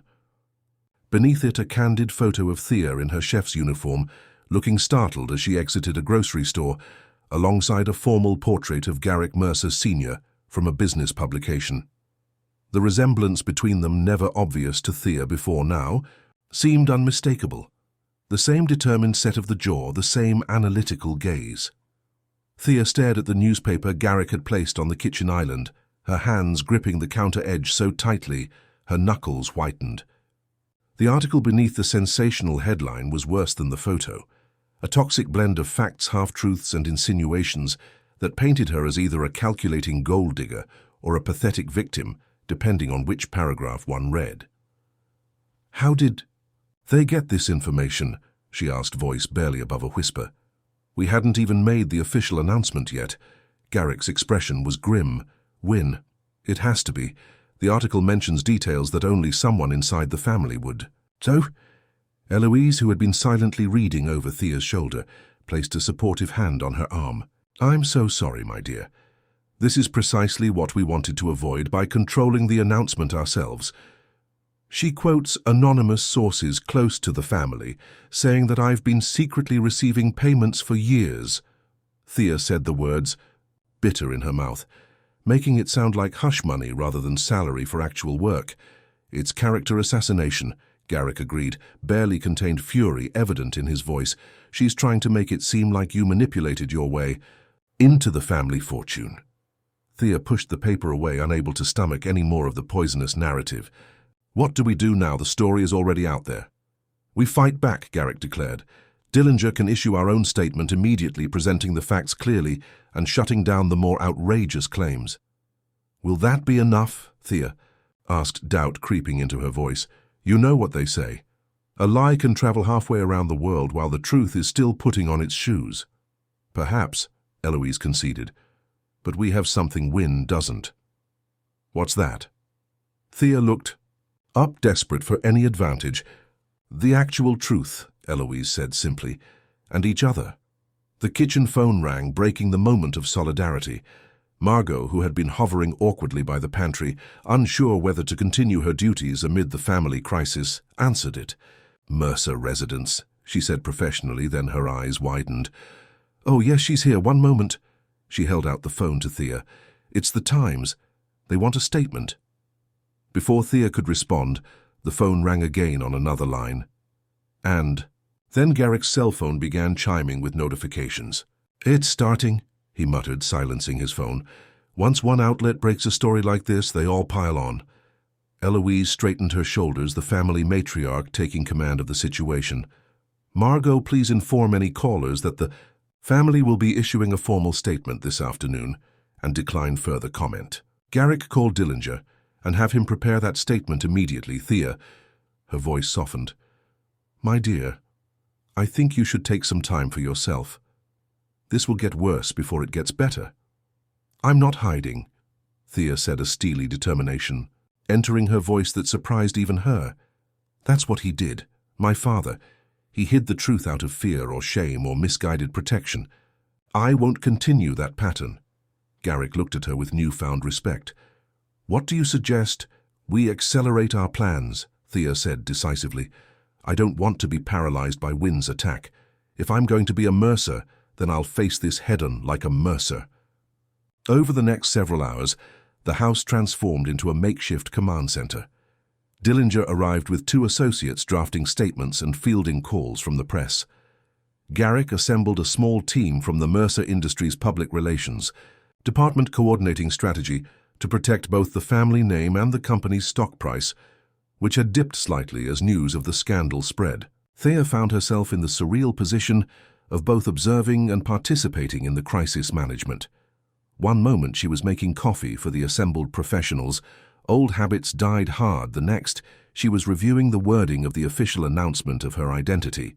By mid-afternoon, photographers had gathered at the estate gates hoping for a glimpse of the kitchen heiress, as one particularly tacky tabloid had dubbed her. Thea watched them from an upstairs window, feeling like a prisoner in what was supposedly her rightful home. Don't let them get to you, came Garrick's voice behind her. They'll find a new scandal by next week. It's not just them, she admitted, turning away from the window. It's everything. 2 weeks ago I knew exactly who I was and where I belonged. Now, she gestured helplessly, now I'm watching a team of lawyers and PR specialists manage my narrative, while photographers camp outside hoping to catch me looking distraught. Garrick moved to stand beside her, both of them, now gazing out at the media circus beyond the gates. For what it's worth, I think you're handling this with remarkable grace. I'm a chef, Garrick. I'm used to pressure, to things going wrong at the worst possible moment. This is just a different kind of heat. He smiled at the analogy. Well, you haven't burned anything yet. The attempted levity fell flat as Thea's phone chimed with a text message. She checked it, then closed her eyes briefly as if gathering strength. What is it? Garrick asked, concern evident in his voice. Paolo, my sous chef. Apparently journalists have tracked down the staff. They're offering money for insider stories about me. She looked up, vulnerability clear in her expression. These are people I've worked alongside for years, Garrick. People I thought were friends. And they still are, he reassured her. Paolo warned you, didn't he? That shows loyalty. Before she could respond, Eloise appeared in the doorway, her expression a mixture of determination and apprehension. Thea, there's someone here to see you. I think you should come downstairs. Curious and wary, Thea followed Eloise to the formal sitting room, Garrick close behind. As they entered, a petite elderly woman rose shakily from a wingback chair, leaning heavily on a cane. Her white hair was pulled back in a neat bun, and despite her obvious physical frailty, her dark eyes were sharp and assessing. Grandmother, Thea whispered, shock rendering her momentarily immobile. Margaret Coleman, 83 years old and rarely seen outside her small apartment in the city, nodded once in acknowledgement. I saw the papers, she said without preamble, her voice stronger than her frame suggested. Quite a story they're telling. About you, girl. Thea moved forward tentatively. I was going to call you once things settled down to explain... Explain what? That you're the daughter of Garrick Mercer. Margaret's gaze shifted to Eloise. I always wondered if this day would... Come? The statement hung in the air, heavy with implication. Eloise took a step forward. You knew? Margaret lowered herself back into the chair, the brief standing greeting having taxed her strength. Of course I knew. Claire was my daughter. She told me everything when she found out she was pregnant. The revelation struck Thea like a physical blow. You knew my mother was pregnant by Garrick Mercer all these years. You knew who my father was. I knew, Margaret confirmed, unflinching in the face of her granddaughter's shock. Claire wanted to tell him, but by then he was already engaged to you. She nodded toward Eloise. She decided it would be kinder to keep it to herself. And after she died, Garrick asked, his tone carefully neutral. Why not tell the truth then? Margaret's expression hardened. And what good would that have done? Turn a child's life upside down for what, to claim some connection to a wealthy family that never knew she existed. Claire didn't want that kind of disruption for her daughter. And I respected her wishes. Thea sank onto the sofa, trying to process this new layer of complexity. Not only had her father kept her identity secret, but her grandmother, the woman who had raised her after her mother's death, had been perpetuating a different kind of secrecy all along. "When he hired me," she said slowly, "when Garrick Sr. offered me the position here, and did you know what he was doing?" "I suspected," Margaret admitted. "He'd been making discreet inquiries about you. I received a visit from a private investigator, asking questions about Claire, about your childhood. It wasn't hard to connect the dots when the prestigious job offer came soon after." Eloise moved to sit beside Thea, providing silent support. "Margaret, why have you come forward now?" The elderly woman's chin lifted in defiance. "Because those vultures out there are painting my granddaughter as either a schemer or a victim. She's neither. She's a Coleman and a Mercer, and she deserves the respect of both bloodlines." She fixed her gaze on Thea. "I came to tell you that I'm proud of you, girl. Always have been, not because of whose blood runs in your veins, but because of the woman you've made yourself into." The simple declaration, delivered with Margaret Coleman's characteristic bluntness, broke through the emotional armor Thea had constructed around herself since the first revelation. Tears welled in her eyes, and for once she made no attempt to hide. "Them. Thank you," she whispered, "for coming, for telling me." Margaret nodded once, then turned to Eloise and Garrick. "Now I understand there's to be some sort of public announcement. I want to be included. Let those gossip mongers see that Thea has family on both sides standing with her." It was not a request, but a declaration delivered with the quiet authority that Thea had always associated with her grandmother. Looking at her now, she could see echoes of the same strength she had admired in Garrick Sr., two formidable personalities who had shaped her life in profoundly different ways. "Of course," Garrick agreed immediately. "We'd be honored to have you stand with us." As Eloise called for tea and the conversation shifted to practical matters of the upcoming statement, Thea found herself watching her grandmother and Eloise, the two matriarchs from opposite sides of her fractured identity, finding common ground in their shared concern for her well-being. Perhaps she thought there was a way to bridge these separate worlds after all, not by choosing one over the other, but by embracing the complexity of being both Chef Coleman and Thea Mercer, a woman shaped by humble beginnings and unexpected legacy alike. Outside, the photographers continued their vigil, unaware that within the mansion's walls, 3 generations of strong-willed women were formulating a response that would transform a tabloid scandal into a story of family reconciliation and belated truth. The press conference was Garrick's idea. "If we're going to tell this story," he had argued, "let's tell it on our terms all at once and be done with it." Now, standing in the elegant conference room of Mercer Industries headquarters, Thea fought to control her racing heart. Beyond the closed-doors, journalists from every major news outlet in the city waited, drawn by the promise of hearing directly from the protagonists of what had become the society scandal of the year. "Are you ready?" Garrick asked quietly, adjusting his tie one final time. Thea smoothed down the front of her charcoal grey suit, a last-minute purchase that Eloise had insisted upon. "As I'll ever be." She glanced around at her unlikely support system, Eloise regal in navy blue, the perfect picture of the dignified family matriarch. Margaret, her grandmother, who had stubbornly refused the wheelchair they'd offered, and stood leaning on her cane, her chin lifted in defiance of her years, Lawrence Dillinger, the family attorney documents at the ready, and Garrick himself projecting calm authority in his custom-tailored suit. "Remember," Dillinger cautioned, "stick to the statement. Don't be drawn into speculation or emotional responses, no matter what they ask." The double doors opened, and camera flashes immediately erupted, momentarily blinding Thea. She followed Garrick to the long table at the front of the room, taking her designated seat between him and her grandmother. "Good morning," Garrick began, his voice steady and measured. "Thank you for joining us. I'll make a brief statement, after which Ms. Thea Coleman Mercer will say a few words. We will then take a limited number of questions." The formal use of her hyphenated surname, a decision she had made just that morning, sent a ripple of whispers through the assembled press. Garrick continued outlining the basic facts that his father had discovered Thea's existence after her mother's death, that he had chosen to support her education and career without revealing their relationship, and that recent events had brought the truth to light. While we regret that this information became public in the sensationalized manner that it did, he concluded, we are united as a family in embracing the truth and moving forward together. He nodded to Thea, signaling her turn to speak. She took a deep breath, focusing on the prepared statement in front of her, rather than the dozens of curious faces beyond the table. I was as surprised as anyone to learn of my biological connection to the Mercer family. She began, her voice quieter than Garrick's, but clear and dignified.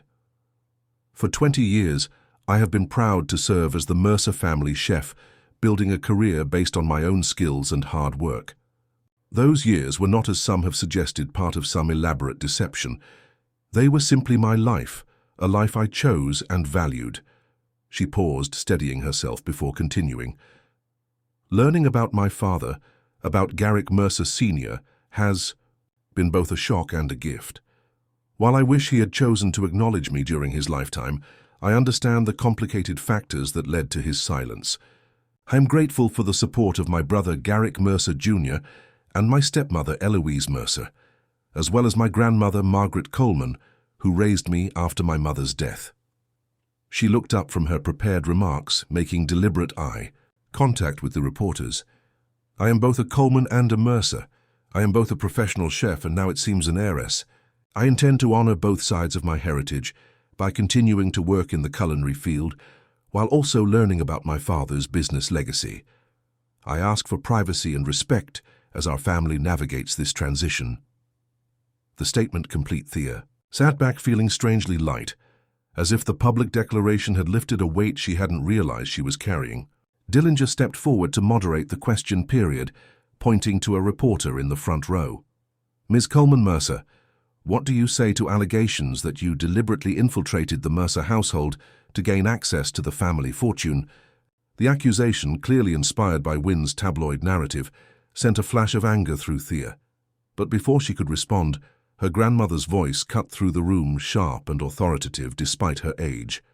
That is utter nonsense, Margaret declared, fixing the reporter with a withering stare. My granddaughter knew nothing of her paternity until very recently. She was hired by Garrick Sr. based solely on her culinary talents, which are considerable. Any suggestion otherwise is not only false but defamatory. The unexpected intervention from the elderly woman created a moment of stunned silence, quickly followed by a flurry of camera flashes, capturing the fierce grandmother defending her family. Dillinger, recovering quickly, pointed to another journalist.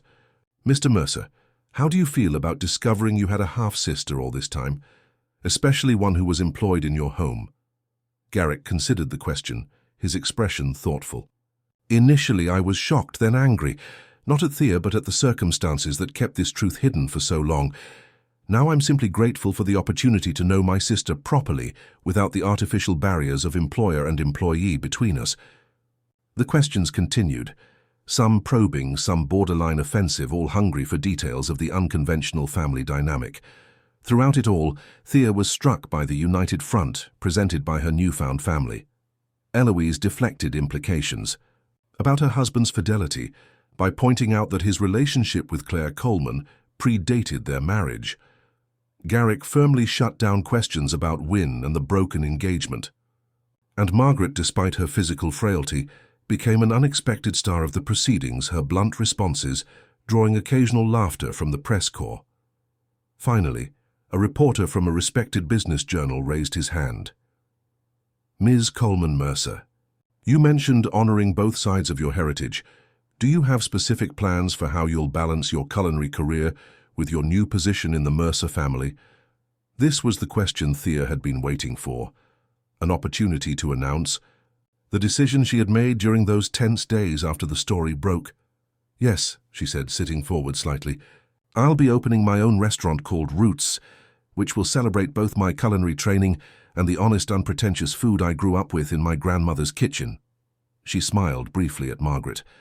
Simultaneously, I'll be working with my brother to understand the philanthropic aspects of Mercer Industries, with a particular focus on educational opportunities for young people in the culinary arts. The announcement created another buzz of interest, with several reporters calling out follow-up questions. Dillinger, seeing that the press conference had achieved its purpose of reframing the narrative, stepped in to bring the session to a close. "Thank you all for coming. The Mercer and Coleman families appreciate your respect for their privacy as they move forward from here." As they rose to leave, a commotion at the back of the room drew everyone's attention. Wynne Holloway stood in the doorway, immaculately dressed and wearing an expression of calculated distress. "I think the press deserves to hear all sides of this story," she called out, her voice carrying clearly across the room, "including the perspective of someone who's been directly hurt by these convenient revelations." Cameras swiveled toward her, hungry for the promised drama. Garrick moved protectively closer to Thea, while Dillinger stepped forward with a warning. "Ms. Holloway, this is a private press conference. Your presence was not requested or approved." "I'm sure the media would disagree about my relevance," Wynne replied, playing to the cameras with practiced ease. "After all, I'm the one who was cast aside when this convenient sister appeared." The calculated attack hung in the air, threatening to derail the carefully managed narrative they had established. Thea felt a moment of panic, followed by a surge of clarity. This was Wynne's final attempt to control the story, to cast herself as the victim and Thea as the interloper. Without consulting anyone, Thea stepped forward. "Ms. Holloway, I understand this situation has been difficult for you. But this press conference is about family truth, not personal grievances." "Family truth?" Wynne's laugh was brittle. "How convenient that this truth emerged just as wedding plans were being finalized, just as shares in Mercer Industries were about to be transferred as part of the marriage settlement." The accusation was a new one, catching even Garrick off guard. "There was never any discussion of share transfers, Wynne. You know that, don't I?" She produced a document from her designer handbag. "Then what is this draft agreement your lawyers prepared? The one outlining how controlling interest would be protected during our marriage?" Dillinger moved quickly to end the confrontation. "This is neither the time nor place for such discussions. Ms. Holloway, if you have legal concerns, your attorney can contact my office." Security personnel appeared discreetly at the doorway, making it clear that Wynne's dramatic intervention was about to be curtailed. Recognizing that her moment was ending, she made one final appeal to the cameras. "The timing is what matters, ladies and gentlemen. Ask yourselves why this long-lost daughter story emerged precisely when it did. Who benefits from disrupting a marriage alliance between two prominent families? Who gains from keeping Mercer Industries under exclusive family control?" As she was escorted from the room, the press erupted with fresh questions, the narrative threatening to spiral back into speculation and scandal. Thea looked to Garrick in alarm, seeing the careful work of the morning unraveling before their eyes. To her surprise, it was Eloise who took control, stepping to the microphone with the quiet authority that had managed the Mercer household for decades. "My late husband made many mistakes," she said, her voice soft but carrying. Keeping Thea's identity secret was perhaps his greatest. But that mistake was made over 20 years ago, long before Wynne Holloway entered our lives. She paused, making eye contact with several journalists. "The end of my son's engagement is regrettable, but entirely unrelated to Thea's place in our family. It was quite simply a recognition of incompatible values, a conclusion that would have been reached with or without recent revelations." The simple dignity of her statement seemed to calm the room. Dillinger seized the moment to formally conclude. The press conference and the Mercer-Coleman contingent made their exit through a side door to avoid further confrontation. In the private elevator descending to the parking garage, a tense silence reigned until Margaret broke it with a characteristically direct observation. "That woman," she said, nodding in the general direction of where Wynne had appeared, "is a perfect example of why money can't buy class." The blunt assessment startled a laugh from Thea, releasing the tension that had built during Wynne's ambush. Soon Garrick was chuckling too, then Eloise, until all four of them were laughing, a cathartic release of the stress they'd been under for days. As the elevator doors opened to the waiting cars, Thea felt a moment of clarity. The public ordeal was behind them, but the real work of building genuine family bonds, of forging her new identity, of creating something meaningful from this unexpected inheritance, was just beginning. That evening, as reporters analyzed the press conference and social media buzzed with opinions about the kitchen heiress, Thea sat in her small apartment above the garage for what she knew would be one of the last times. Soon, she would move into the main house, taking up residence in a suite of rooms being prepared for her. Soon she would begin the process of opening her restaurant and learning about Mercer Industries. Soon she would step fully into her new life as Thea Coleman Mercer. But for tonight, she allowed herself this final evening in the space that had been hers alone, Chef Coleman's private domain. Tomorrow would bring new challenges, new expectations, new possibilities. And for the first time since reading her father's letter, she felt genuinely ready to face them all. 6 weeks after the press conference, Thea stood in the empty space that would soon become Roots. Sunlight streamed through the large windows of the former warehouse, illuminating dust motes and possibility in equal measure. The real estate agent had left them to explore, sensing that this was more than just another business transaction. "It's perfect," Garrick said, his footsteps echoing in the cavernous space as he joined her. "Great location, character, potential, just like the owner." Thea smiled at the comparison. "It needs work, lots of it. The best things usually do." He moved to stand beside her, both of them gazing at the blank canvas before them. "Can you see it, your vision?" She could with surprising clarity. The kitchen there opened to the dining room, a chef's table right at the pass, brick walls, exposed wood tables, nothing pretentious. Food that honors ingredients and traditions, but isn't afraid of innovation. She turned to him, enthusiasm lighting her features. "Food that tells my story. All of it." In the weeks since, her identity had become public. Thea had undergone a remarkable transformation, not an erasure of who she had been, but an expansion, an integration of Chef Coleman with Thea Mercer. She had moved into the main house, but maintained her morning routine in the kitchen, cooking alongside the staff she had once directed. She had begun attending business meetings at Mercer Industries, absorbing information like a sponge, asking questions that often cut through corporate jargon to the heart of issues. And she had started planning her restaurant, the project that would represent her first independent step as her full self.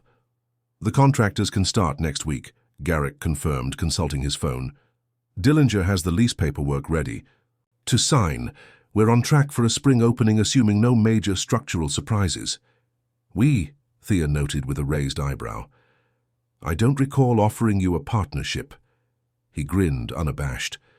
"Emotional support counts for something, doesn't it?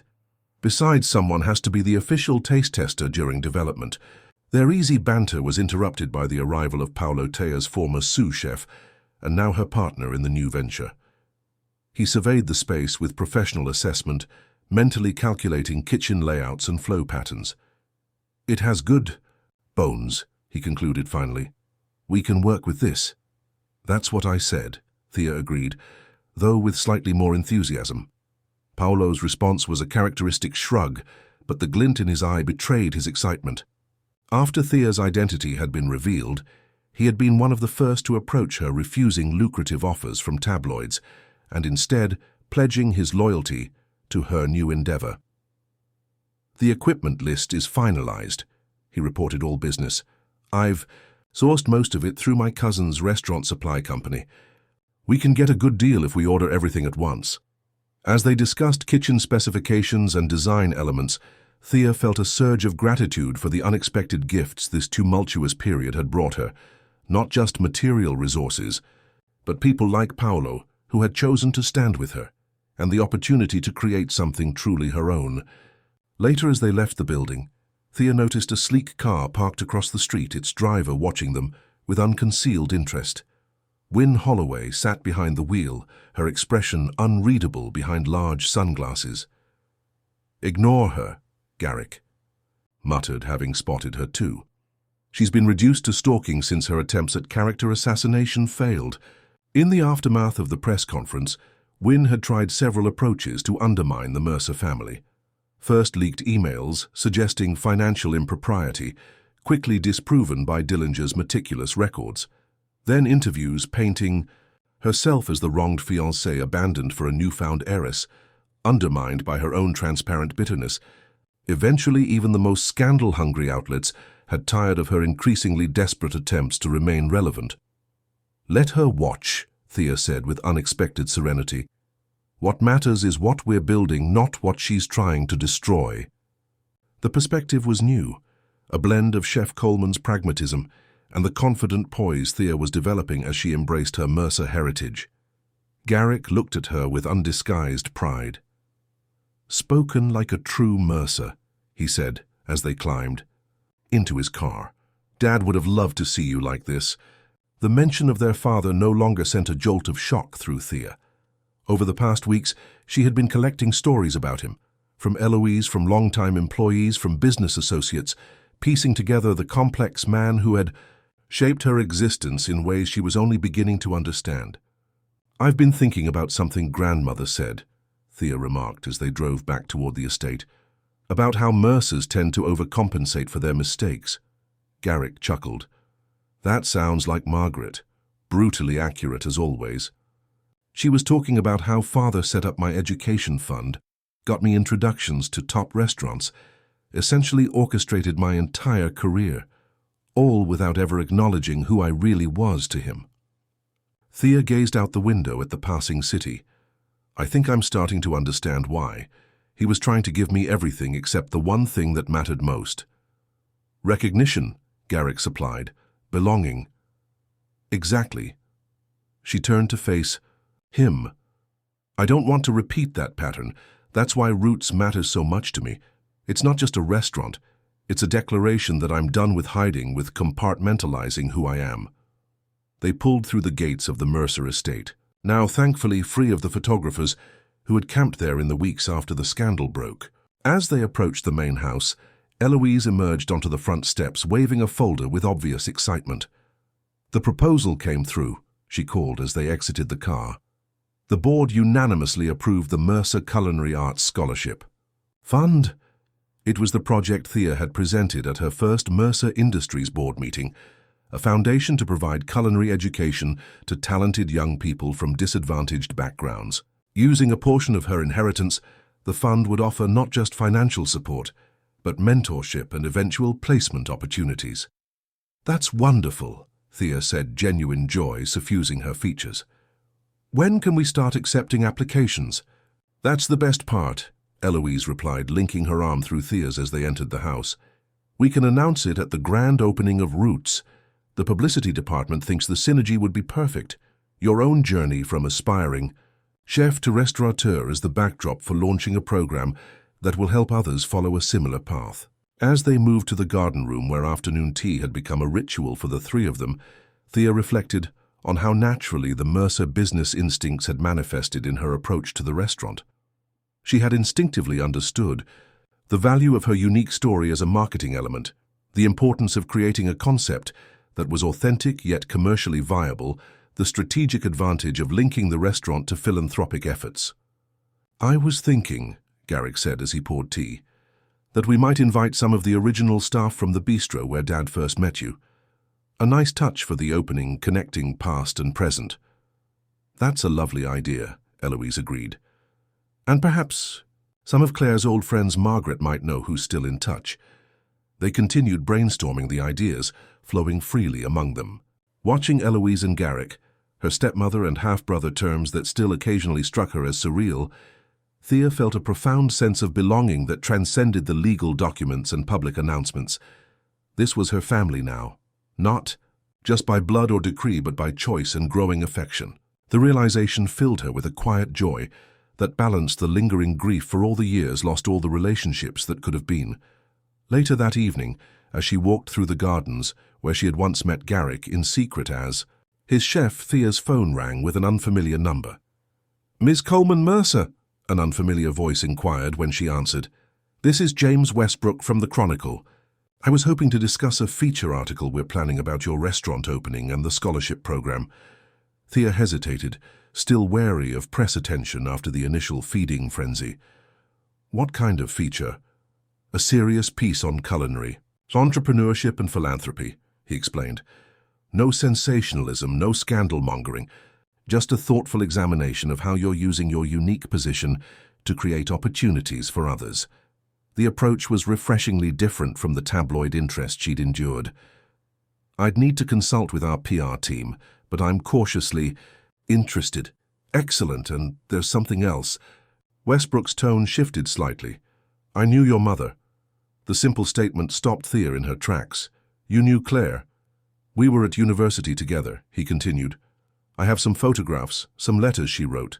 Nothing earth-shattering. Just memories.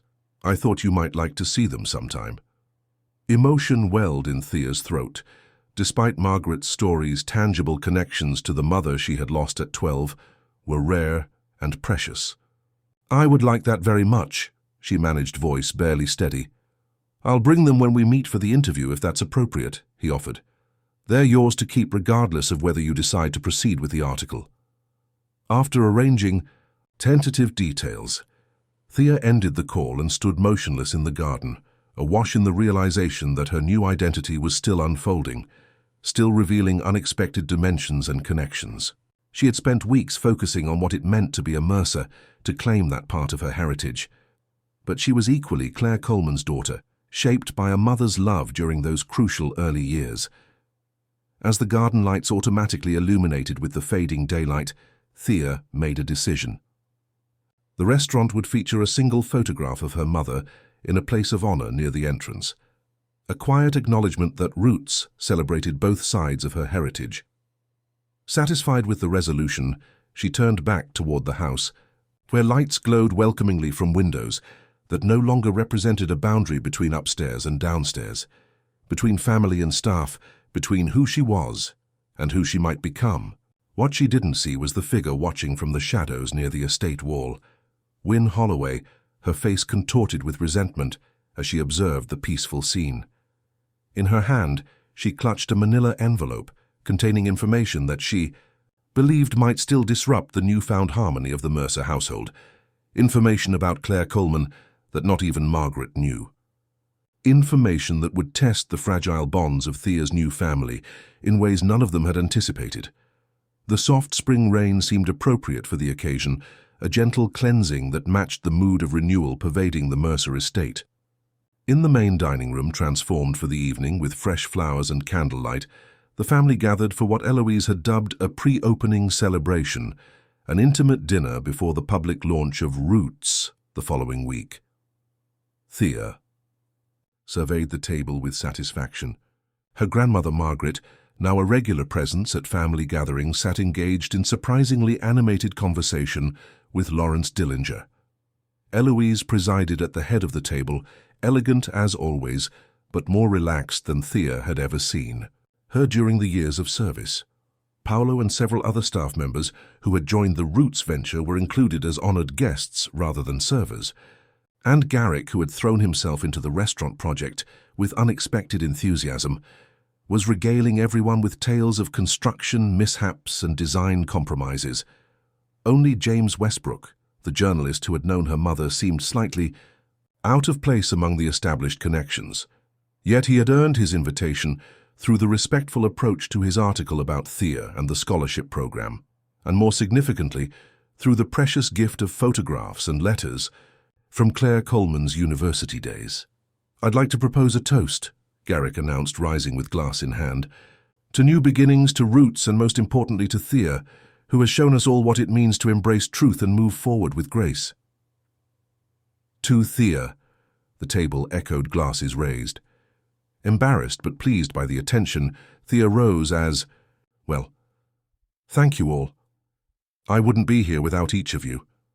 Her gaze moved around the table, acknowledging each person's contribution to her journey.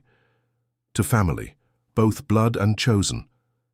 As they clinked glasses, the doorbell rang, an unexpected interruption to their private celebration.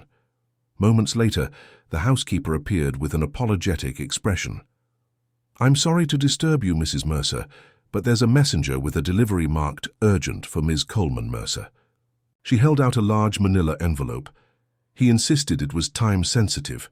Curious, Thea accepted the envelope. "Thank you, Helen. Please let the messenger know I've received it." "Probably last-minute paperwork for the restaurant," Garrick suggested. As conversation resumed around the table, Thea nodded through something about the unmarked envelope, triggered a vague unease. She set it aside, determined not to let it distract from the celebration. Later, as dessert was being served, James Westbrook leaned toward her. "I hope the photographs were helpful. It's strange how seeing your mother at 20 can provide insights into who she was as a person." "They were invaluable," Thea assured him, "especially the ones from the summer festival. I never knew she was so involved in theater. Grandmother always described her as shy." "Claire shy?" Westbrook laughed. "Hardly. She was the most outspoken woman in our literature seminar, always challenging the professor's interpretations, always pushing for deeper analysis." His expression grew thoughtful. "That's what made her relationship with your father so interesting." Thea stilled fork halfway to her lips. "You knew about their relationship?" Westbrook's eyes widened slightly. "Well, yes, we all did, our whole circle. Claire was quite open about dating the ambitious young businessman. It wasn't a secret." "I see." Thea carefully set down her fork, mind-racing. This contradicted the narrative she'd been given, that Claire and Garrick Sr.'s relationship had been brief and relatively insignificant. "Did you know him well?" "Not particularly. He wasn't part of our university set, already working, already focused on his business ambitions." Westbrook hesitated, seeming to register her discomfort. "I'm sorry, have I said something inappropriate?" "Not at all," Thea assured him, though her thoughts were churning. "I'm just piecing together different accounts of their relationship. Memories. So I can be one selective." The conversation moved on, but Thea's attention kept returning to the manila envelope. As coffee was served, she finally excused herself, briefly taking the envelope to the adjacent study. Alone in the book-lined room, she broke the seal and tipped the contents onto the desk. Several newspaper clippings fell out, yellowed with age, along with what appeared to be photocopies of handwritten letters and a single typed note, "Thea Coleman Mercer. If you believe you know the full truth about your parents, think again. Your father didn't discover you years later, as the sanitized family version claims. He knew about you from the beginning and deliberately kept you hidden while maintaining contact with your mother for years. The enclosed evidence proves it. Ask yourself why the mighty Mercers are still lying to you." A concerned party. Her. Hands trembling slightly, Thea examined the clippings and letters. The newspaper articles were society pages from local papers spanning a period from 3 years before her birth to shortly after. Small mentions of Garrick Mercer Sr. at various functions, several of which noted Mr. Mercer and companion attending theatrical performances. The dates corresponded with her mother's involvement in local theatre, according to Westbrook's photographs. More damning were the photocopied letters, correspondence between her parents spanning years, continuing well after her birth. One letter, dated when Thea would have been about 5, included a passage that made her blood run cold. "I understand your concerns about disrupting your family, Garrick, but she asks about you constantly. The support you provide is generous, but money isn't what she needs from her father. Please reconsider your position on this. She deserves to know you." Thea sat heavily in the leather chair, the documents scattered before her like puzzle pieces, forming a picture entirely different from the one she'd been shown. Not a brief relationship that ended before her mother discovered she was pregnant. Not her father learning about her existence years later through coincidence. But a deliberate, ongoing decision to keep her existence secret while maintaining a connection to her mother. "Thea, are you all right?"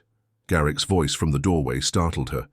She looked up suddenly, seeing her half-brother, so earnest, so supportive through her transition into the family, in a new light. "Did you know?" she asked quietly. "Know what?" He stepped into the room, concern evident in his expression. Wordlessly, she handed him the typed note and several of the more explicit letters.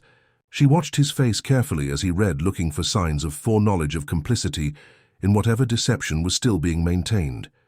His expression transformed from confusion to shock, then to anger.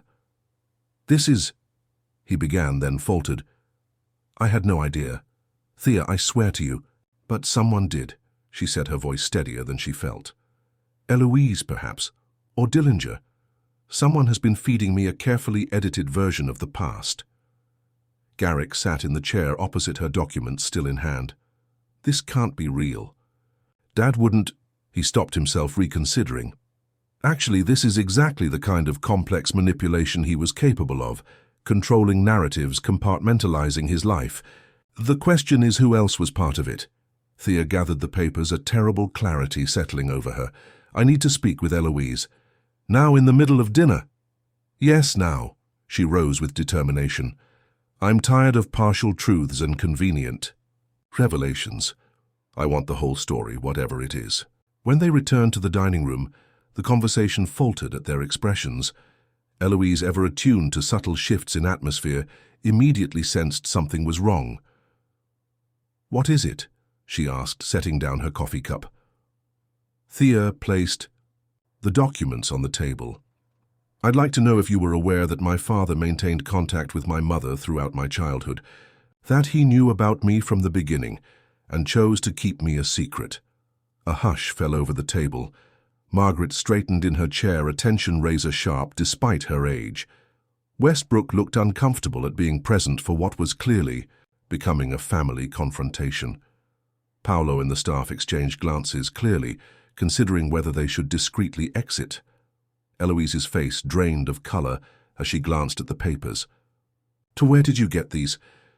They were delivered tonight, Thea replied, voice tight. Anonymous, but the content speaks for itself. Did you know Eloise?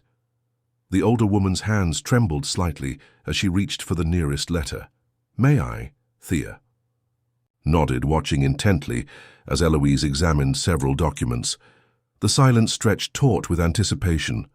I knew some of it, Eloise finally admitted, meeting Thea's gaze with unexpected directness. I knew he maintained sporadic contact with Claire after learning she was pregnant. I knew he provided financial support. What I didn't know, what I chose not to know, was the extent of their ongoing connection. You let me believe he only discovered my existence after Mother died, Thea said, the betrayal sharp in her voice. You fabricated a convenient narrative about his noble intentions. I didn't fabricate anything, Eloise defended, though without much force. I simply shared the version I could live with, the version he left in his letter to you. Margaret made a disgusted sound. More Mercer manipulations. Some things never change. Grandmother. Thea turned to the elderly woman. Did you know about this continued contact about the letters? Margaret's expression hardened. I knew he sent money. I knew he was a coward who wouldn't claim his own child. I didn't know they still wrote to each other after Claire's theatre. Days ended. She kept that from me too, it seems. The realization that both sides of her family had maintained their own versions of the truth hit Thea with fresh force. She turned back to Eloise. Why continue the deception after his death? Why not tell me everything when you gave me his letter? Eloise's composure cracked slightly, revealing the vulnerable woman beneath the matriarch's mask. Because I was ashamed, she whispered. Not just of him, but of myself. I knew about you much earlier than I admitted, Thea. I chose to look the other way, to accept his compartmentalized life, because confronting it would have meant confronting my own complicity. The raw honesty silenced any immediate response. Garrick placed a supportive hand on his mother's shoulder, though his expression remained troubled. And you, Thea addressed Dillinger, as the family attorney, surely you knew the full extent of the arrangement. The lawyer shifted uncomfortably. I was aware of the financial support, yes. The trust was established when you were still quite young. However, the personal correspondence was not part of my purview. Convenient distinctions, Thea noted bitterly. It seems everyone had their own little box of acceptable knowledge, carefully separated from uncomfortable truths. An uncomfortable silence descended on the table. The celebration that had begun so joyfully now felt hollow, built on foundations as deceptive as the narrative Thea had been fed about her origins. James Westbrook cleared his throat awkwardly. Perhaps I should go, he suggested, clearly uncomfortable at witnessing such a private family moment. No, stay, Thea said, suddenly turning to him. You're the only one here who knew my mother during that period and doesn't have a stake in the Mercer family mythology. I'd value your perspective. Put on the spot, Westbrook hesitated before responding carefully. What I remember most about Claire was her integrity. She wasn't perfect, none of us are, but she was honest about her choices. He glanced at the scattered documents. If she maintained contact with your father, Thea, I'm certain she had her reasons. Perhaps the letters themselves tell more of the story than just the fact of their existence. The simple observation cut through Thea's anger. She had focused so intently on the betrayal, on what the documents revealed about her father's deception and others' complicity, that she hadn't properly considered their content from her mother's perspective. She gathered the letters, examining them more carefully. Claire's writing was passionate sometimes, pleading, often frustrated, but also loving. Not just toward Thea, as a mother naturally would be, but toward Garrick Sr. himself. There was a complexity to their relationship that transcended simple categories like affair or abandoned mother. I think, Thea said slowly, that I need time to process all of this, to read everything properly, to understand what actually happened between them beyond everyone's carefully curated versions. She looked around the table, her gaze lingering on Heloise. What I'm sure of is that I'm tired of secrets. If we're truly to be a family, there can't be convenient omissions or protective filtering of the truth. Eloise nodded, a tear slipping down her cheek. You deserve nothing less. I'm deeply sorry, Thea. The evening ended soon after the celebration irretrievably dampened. As guests departed with murmured sympathies and awkward goodbyes, Thea retreated. To her suite, the bundle of letters clutched to her chest like a life raft in stormy emotional waters. Alone with the written voices of her parents, she began to read properly, not just skimming for evidence of deception, but absorbing the complex, flawed human relationship captured in ink and paper. Hours passed as she pieced together a narrative far more nuanced than the simplified version she had accepted. Claire had known from the beginning that Garrick wouldn't leave his wife and established life. She had chosen to have Thea anyway, accepting his financial support, but maintaining her independence. Their correspondence revealed not a callous abandonment, but a complicated negotiation between two people who cared for each other, but made choices with consequences neither fully anticipated. As dawn broke, Thea sat surrounded by the scattered history of her origins, exhausted, but clearer in her understanding. The father she was just beginning to know through others' memories had been deeply flawed, selfish in his compartmentalization, cowardly in his refusal to acknowledge her publicly. But he had also, in his limited way, tried to care for her and her mother, had valued their connection enough to maintain it in secret for years. A soft knock at her door interrupted her thoughts. She opened it to find Garrick, clearly having slept, fares little as she had, holding a tray with coffee and toast. "Peace offering," he said tentatively, "and company if you want it." She stepped aside to let him enter, too emotionally drained to maintain anger, at someone who had been as deceived as she was in many ways. "Have you read them all?" he asked, nodding toward the letters as he set down the tray. "Yes," she confirmed, accepting a much-needed cup of coffee. "They tell a different story than what we thought we knew, more complicated, less black and white." "Most true stories are," he agreed, settling into an armchair. "What will you do now?" It was the question she had been asking herself through the long night hours. The restaurant opening was days away. The scholarship program announcement was prepared. Her new life as Thea Coleman Mercer was poised to begin officially. "I'm going to open Roots," she said firmly. "I'm going to honor both sides of my heritage, the good, the bad, and the complicated. And I'm going to insist on complete honesty from everyone in this family going forward." Garrick nodded. "That seems fair." He hesitated, then added, "Have you considered who sent those documents? The timing feels calculated." "Of course it was Wynne," Thea said without hesitation. "Who else would want to disrupt things just before the restaurant opening, just when everything was coming together?" "Probably," he agreed. "Though her endgame isn't clear, what did she hope to accomplish? Drive you away from the family, cause a public scene?" The question gave Thea pause. What had Wynne hoped to achieve, and how had she obtained those letters which must have been in either Claire's or Garrick Sr.'s possession? "I don't know," she admitted. "But I do know this. I won't let her or anyone else control my response to the truth, Not anymore. As morning light filled the room illuminating the scattered papers of her past, Thea felt a strange sense of liberation. The revelation that should have devastated her had instead completed her understanding, allowing her to see her parents as fully human, flawed, complex, but real in a way the sanitized narrative had never permitted. "We should talk to Mother," Garrick suggested gently. "She's probably been up all night, too, dreading what comes next." Thea nodded, gathering the letters into a neat stack. "Yes, but first I need to call Grandmother. She deserves to hear my thoughts directly, not filtered through anyone else." As she reached for her phone, the screen lit up with a notification, an email from an unfamiliar address. Opening it, she found a single sentence and an attached video file. "If you think the letters were revealing, wait until you see this. The real reason your father kept you hidden all those years." Her finger hovered over the attachment, a sense of foreboding washing over her. How much more could there be to discover? How many more layers of deception needed to be peeled away before she reached the core of truth? With Garrick watching in concern, she tapped the file unprepared for what would appear on the screen and how it would challenge everything she thought she understood about her place in the Mercer family. The video was grainy, clearly transferred from an older format, a home movie from the early 1980s, judging by the quality and style. It showed a garden party at what was unmistakably a younger version of the Mercer estate.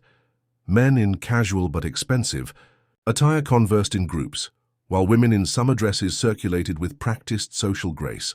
The camera focused on a younger Garrick Mercer Sr., handsome, and commanding, even then engaged in conversation with several business associates. From the edge of the frame, a woman approached, slender, dark-haired, with a quiet confidence that drew the eye. "That's my mother," Thea whispered, recognition instant, despite never having seen Claire in motion before. Beside her, Garrick leaned forward, equally transfixed by this ghost from the past. On screen, Claire spoke briefly to Garrick Sr., who excused himself from his group to follow her to a quieter corner of the garden. Their conversation was clearly intense, though the camera was too distant to capture audio. "What is this?" Garrick murmured. "Some kind of surveillance footage?" Before Thea could respond, the video cut abruptly to a different scene, an office dimly lit with Garrick Sr. seated behind a desk, while an older man paced before him. "That's Grandfather Garrick," identified, immediately recognizing the Mercer patriarch, who had died before Thea joined the household. The audio quality was poor but discernible. "Absolutely unacceptable, Garrick. The Coleman woman is claiming the child is yours. Because it is father. I've already acknowledged that privately.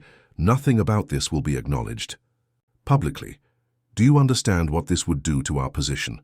The merger with Haddingtons is contingent on their confidence in our family's stability and reputation.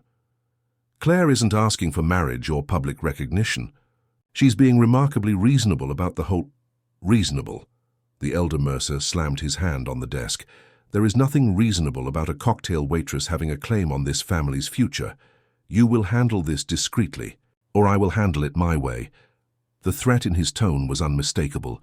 Garrick Sr., looking far younger and less assured than in Thea's memories, seemed to deflate slightly. "I'll take care of Claire and the child financially, but I won't cut them out completely. That's my final position. Do what you must privately, keep her quiet. But if this ever becomes public while I'm alive, you'll be cut off without a penny." The patriarch straightened his already impeccable tie. "The Mercer name stands for something in this community. I won't have it dragged through scandal because you couldn't keep your affairs discreet." The video cut again, jumping forward in time to what appeared to be the late 1980s based on the clothes and decor. Claire, again older now, seated in a modest living room with a young girl, Thea herself at perhaps 6 or 7, coloring at a coffee table nearby. Garrick Sr. entered the frame, setting down a gift-wrapped package for the child. His interaction with the young Thea was warm but brief, clearly a rare occurrence. When the child left to try on what appeared to be a new dress, the adult's conversation became tense. She asked again why her friend Jenny's daddy lives with them, but hers only visits on birthdays, Claire said, voice tight with contained emotion. "What am I supposed to tell her?" "The truth eventually, when she's old enough to understand." Garrick Sr. looked toward where the child had disappeared. When my father is no longer a factor. And when will that be? When she's 10-15, an adult, your father could live another 20 years, Garrick. I know it's not fair, to either of you. It's not about fair, Claire's voice strengthened. It's about what she needs. A father who acknowledges her existence, who shows up for more than carefully scheduled secret visits. The conversation continued, revealing a pattern that spanned years, Garrick Sr. torn between family obligation and genuine affection for his secret daughter Claire, pushing for more. Recognition while accepting the limitations of their arrangement, both attempting to shield young Thea from the full complexity of adult compromises. The final segment of the video jumped ahead to what must have been shortly before Claire's death. She looked pale, already ill, with what Thea knew had been an aggressive cancer. She and Garrick Sr. sat in what appeared to be a hospital cafe, their voices low. "Promise me," Claire insisted, reaching for his hand across the table. "Promise me that when she's older, when your father is gone, you'll tell her the truth, that you'll acknowledge her properly." "I promise," he replied, his usual confidence absent in the face of her mortality. "When the time is right, I'll make sure she knows who she is, that she takes her rightful place. Not just as a Mercer," Claire emphasized, "but as someone who knows she was loved, by both of us, despite everything." The video ended there, freezing on a final frame of her parents' hands, clasped across the table, a gesture of connection and promise that transcended the compromises and secrecy that had defined their relationship. Silence filled the room as Thea and Garrick absorbed what they had witnessed. It wasn't just letters on a page or second-hand accounts, but the living reality of her parents, their voices, expressions, the painful complexity of choices made under constraints neither had fully controlled. "I was going to tell you," Garrick said finally. "After grandfather died, that was always the plan. But then mother died too," Thea continued the thought. "And he, what lost his nerve, decided it was easier to maintain the status quo. Maybe." Garrick ran a hand through his hair, a gesture uncannily similar to his father's in the video. "Or maybe he convinced himself that bringing you in as Chef Coleman was a compromise, a way to have you in his life without disrupting everything else." Thea rose from the couch, needing movement, to process the tumult of emotions the video had stirred. "The irony is that, by the time your grandfather died, I was already established in my career, already an adult with my own identity." She paused, by the window gazing out at the grounds. "Acknowledging me then would have meant admitting to decades of deception. Perhaps he couldn't face that. So instead he created a new deception," Garrick observed, "the fiction that he only discovered you later after Mother's death, a narrative that protected his reputation even after death. A narrative everyone maintained," Thea added, turning back to face him. "Eloise Dillinger, even grandmother in her way." "Where do you think Wynne got this footage?" Garrick asked, bringing them back to the immediate question. "Family surveillance videos aren't exactly easy to come by." Thea considered the question pieces clicking into place. "The Mercer patriarch, your grandfather, clearly had Claire and my father watched. Perhaps he kept the evidence as leverage insurance that the secret would remain contained." "And those records remained in the family archives," Garrick continued. "The thought where someone with access and motivation could find them." His expression darkened. "Wynne spent a lot of time in father's old study, claiming interest in family history." The realization that Wynne had been methodically searching for ammunition even before their engagement ended sent a chill through Thea. How long had she been planning this?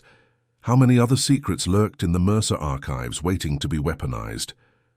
A knock at the door interrupted their speculation. Eloise stood in the doorway, her usual impeccable appearance showing signs of a sleepless night. "May I come in?" she asked hesitantly, a vulnerability in her manner that Thea had rarely witnessed. With a nod from Thea, she entered, glancing at the laptop screen still frozen on the final frame of the video. "You've seen it then? You knew about this too?" Garrick asked, disappointment evident in his tone. "Not the video specifically," Eloise clarified, perching on the edge of an armchair. "But I knew about Douglas, your grandfather, and his ultimatum. I knew that was the primary reason for the secrecy." She looked directly at Thea. "What you need to understand is that Douglas Mercer was a formidable man. His threats weren't empty. He would have disinherited Garrick Sr., completely destroyed everything he'd built. So you're saying my father chose his inheritance over acknowledging his daughter," Thea summarized flatly. "No," Eloise said with surprising firmness. "He chose to protect you both, financially and from Douglas's more direct interference. Your grandfather was not above more aggressive measures to protect the family name." She hesitated. Claire understood this. She agreed to the arrangement not just for the financial support, but because she recognized the genuine threat Douglas posed. Thea absorbed this perspective, comparing it with what she had witnessed in the video. The coercion evident in the older Mercer's manner, the implied threats that went beyond mere disinheritance. "After Douglas died," Eloise continued, "your father should have fulfilled his promise. I urged him to do so, but—" She trailed off, emotion clouding her voice. "He always had reasons to wait. The right moment, the right circumstances. Then his own health began to fail, and still he delayed." Her gaze dropped to her clasped hands.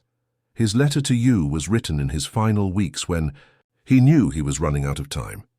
A last-minute attempt to fulfill a promise 20 years overdue." The picture that emerged was both damning and painfully human. A man trapped by early choices, by family pressure, by his own fear of disruption, who had ultimately failed to find the courage to correct his course until it was too late. "Why didn't you tell me this when you gave me his letter?" Thea asked the question that had haunted her through the night. "Why continue the fiction?" Eloise's composure cracked completely, tears spilling onto her cheeks. "Because I loved him," she whispered. "Despite his flaws, despite knowing about Claire and you from early in our marriage, I loved him, and I couldn't bear for his final communication with you to be tainted by the full extent of his cowardice." She wiped at her tears. "It was wrong.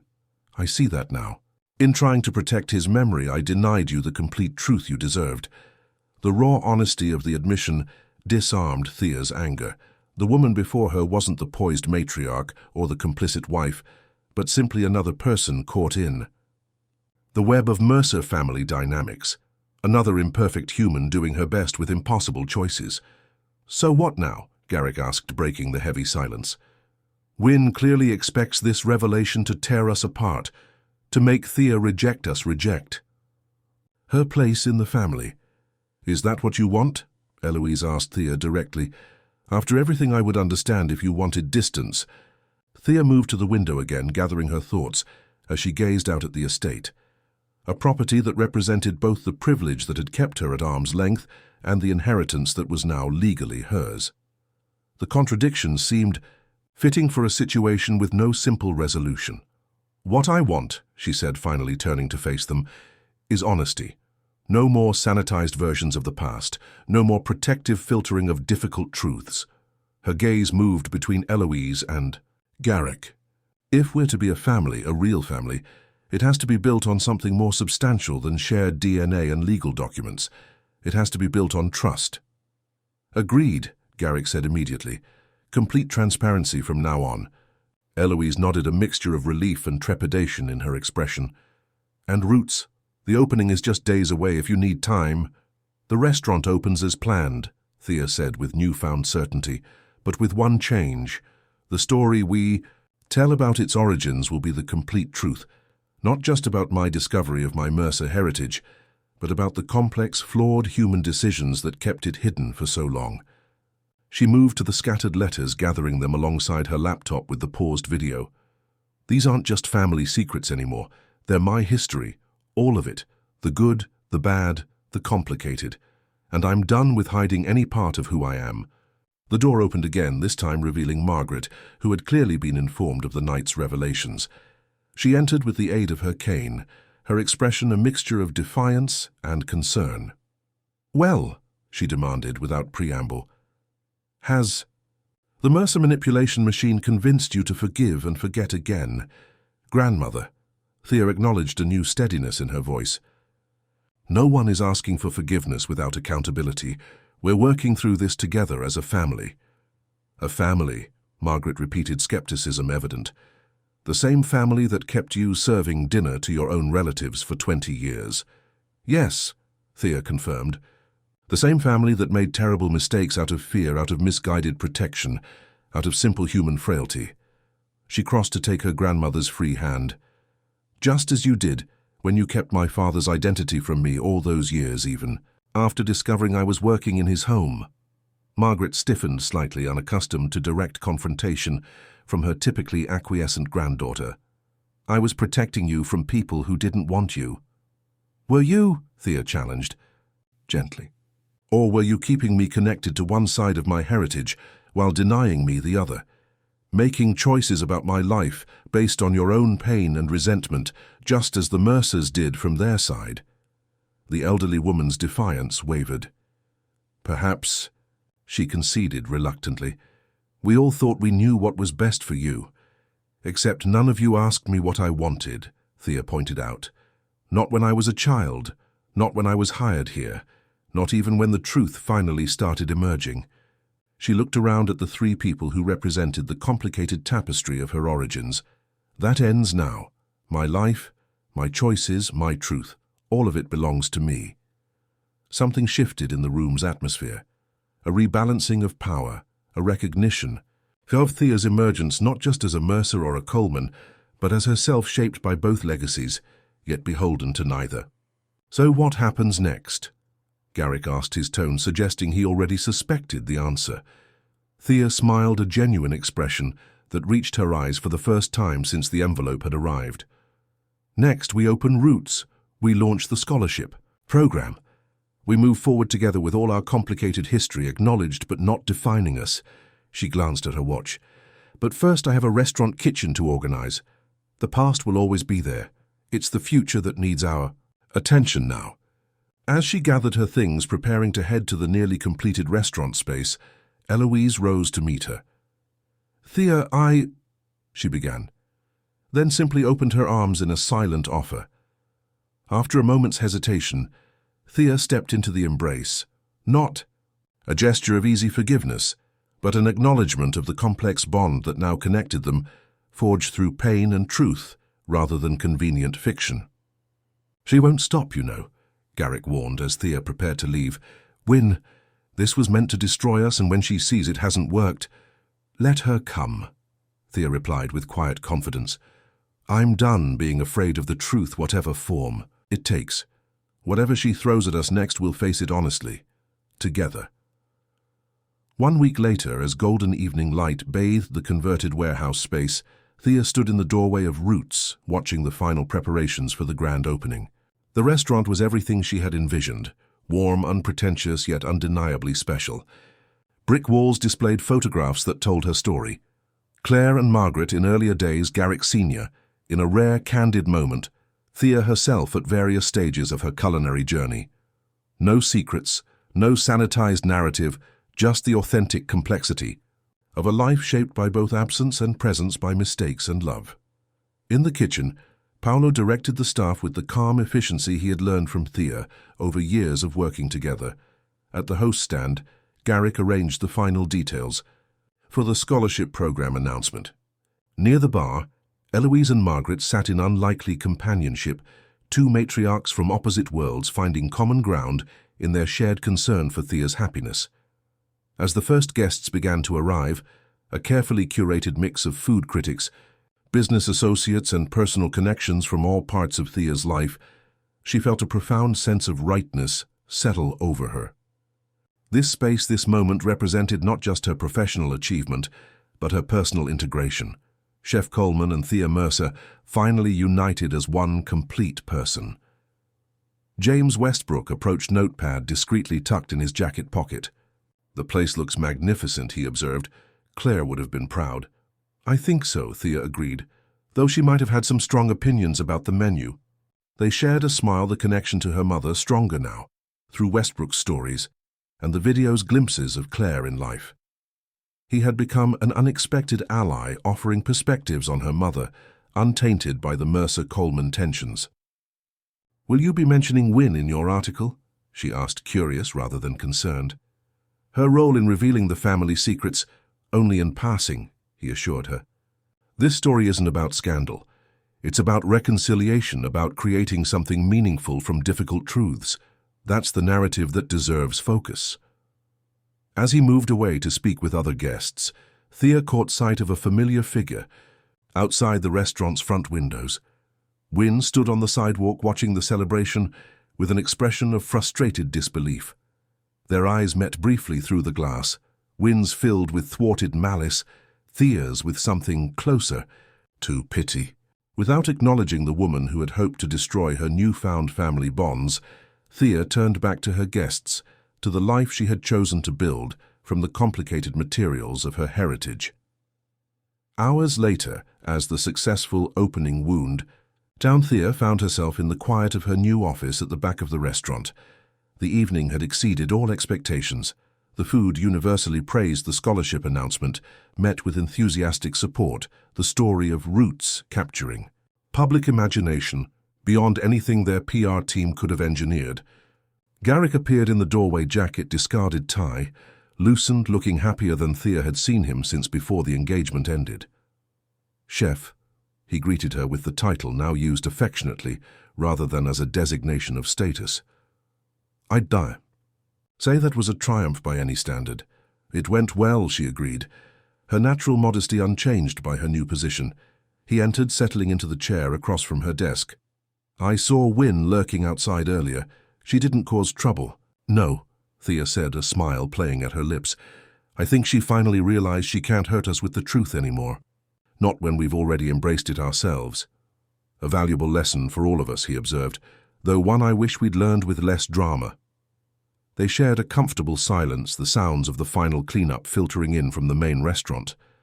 "Do you ever wonder," Thea asked suddenly, "what would have happened if Father had found his courage earlier? If he'd acknowledged me when we first met, or even earlier?" Garrick considered the question thoughtfully. "I'd like to think we would have grown up as siblings sharing a real relationship, instead of these formal roles we played for so long." He smiled ruefully. "Though I was a rather obnoxious teenager, you might have preferred the professional distance." "Perhaps," she acknowledged with an answering smile, "or perhaps we would have balanced each other out. Your brashness, my caution. We'll never know." "We can't change the past," he said, echoing a phrase she had used during the turbulent days after the video's revelation. "But we can choose how it shapes our future." As if on cue, Eloise appeared at the door, Margaret beside her in the wheelchair she had finally conceded to using for the lengthy event. The two women, so different in background and temperament, yet united in their love for Thea, represented the integration she had achieved in her own identity. "The last guests are leaving," Eloise informed them. "It's been a remarkable success."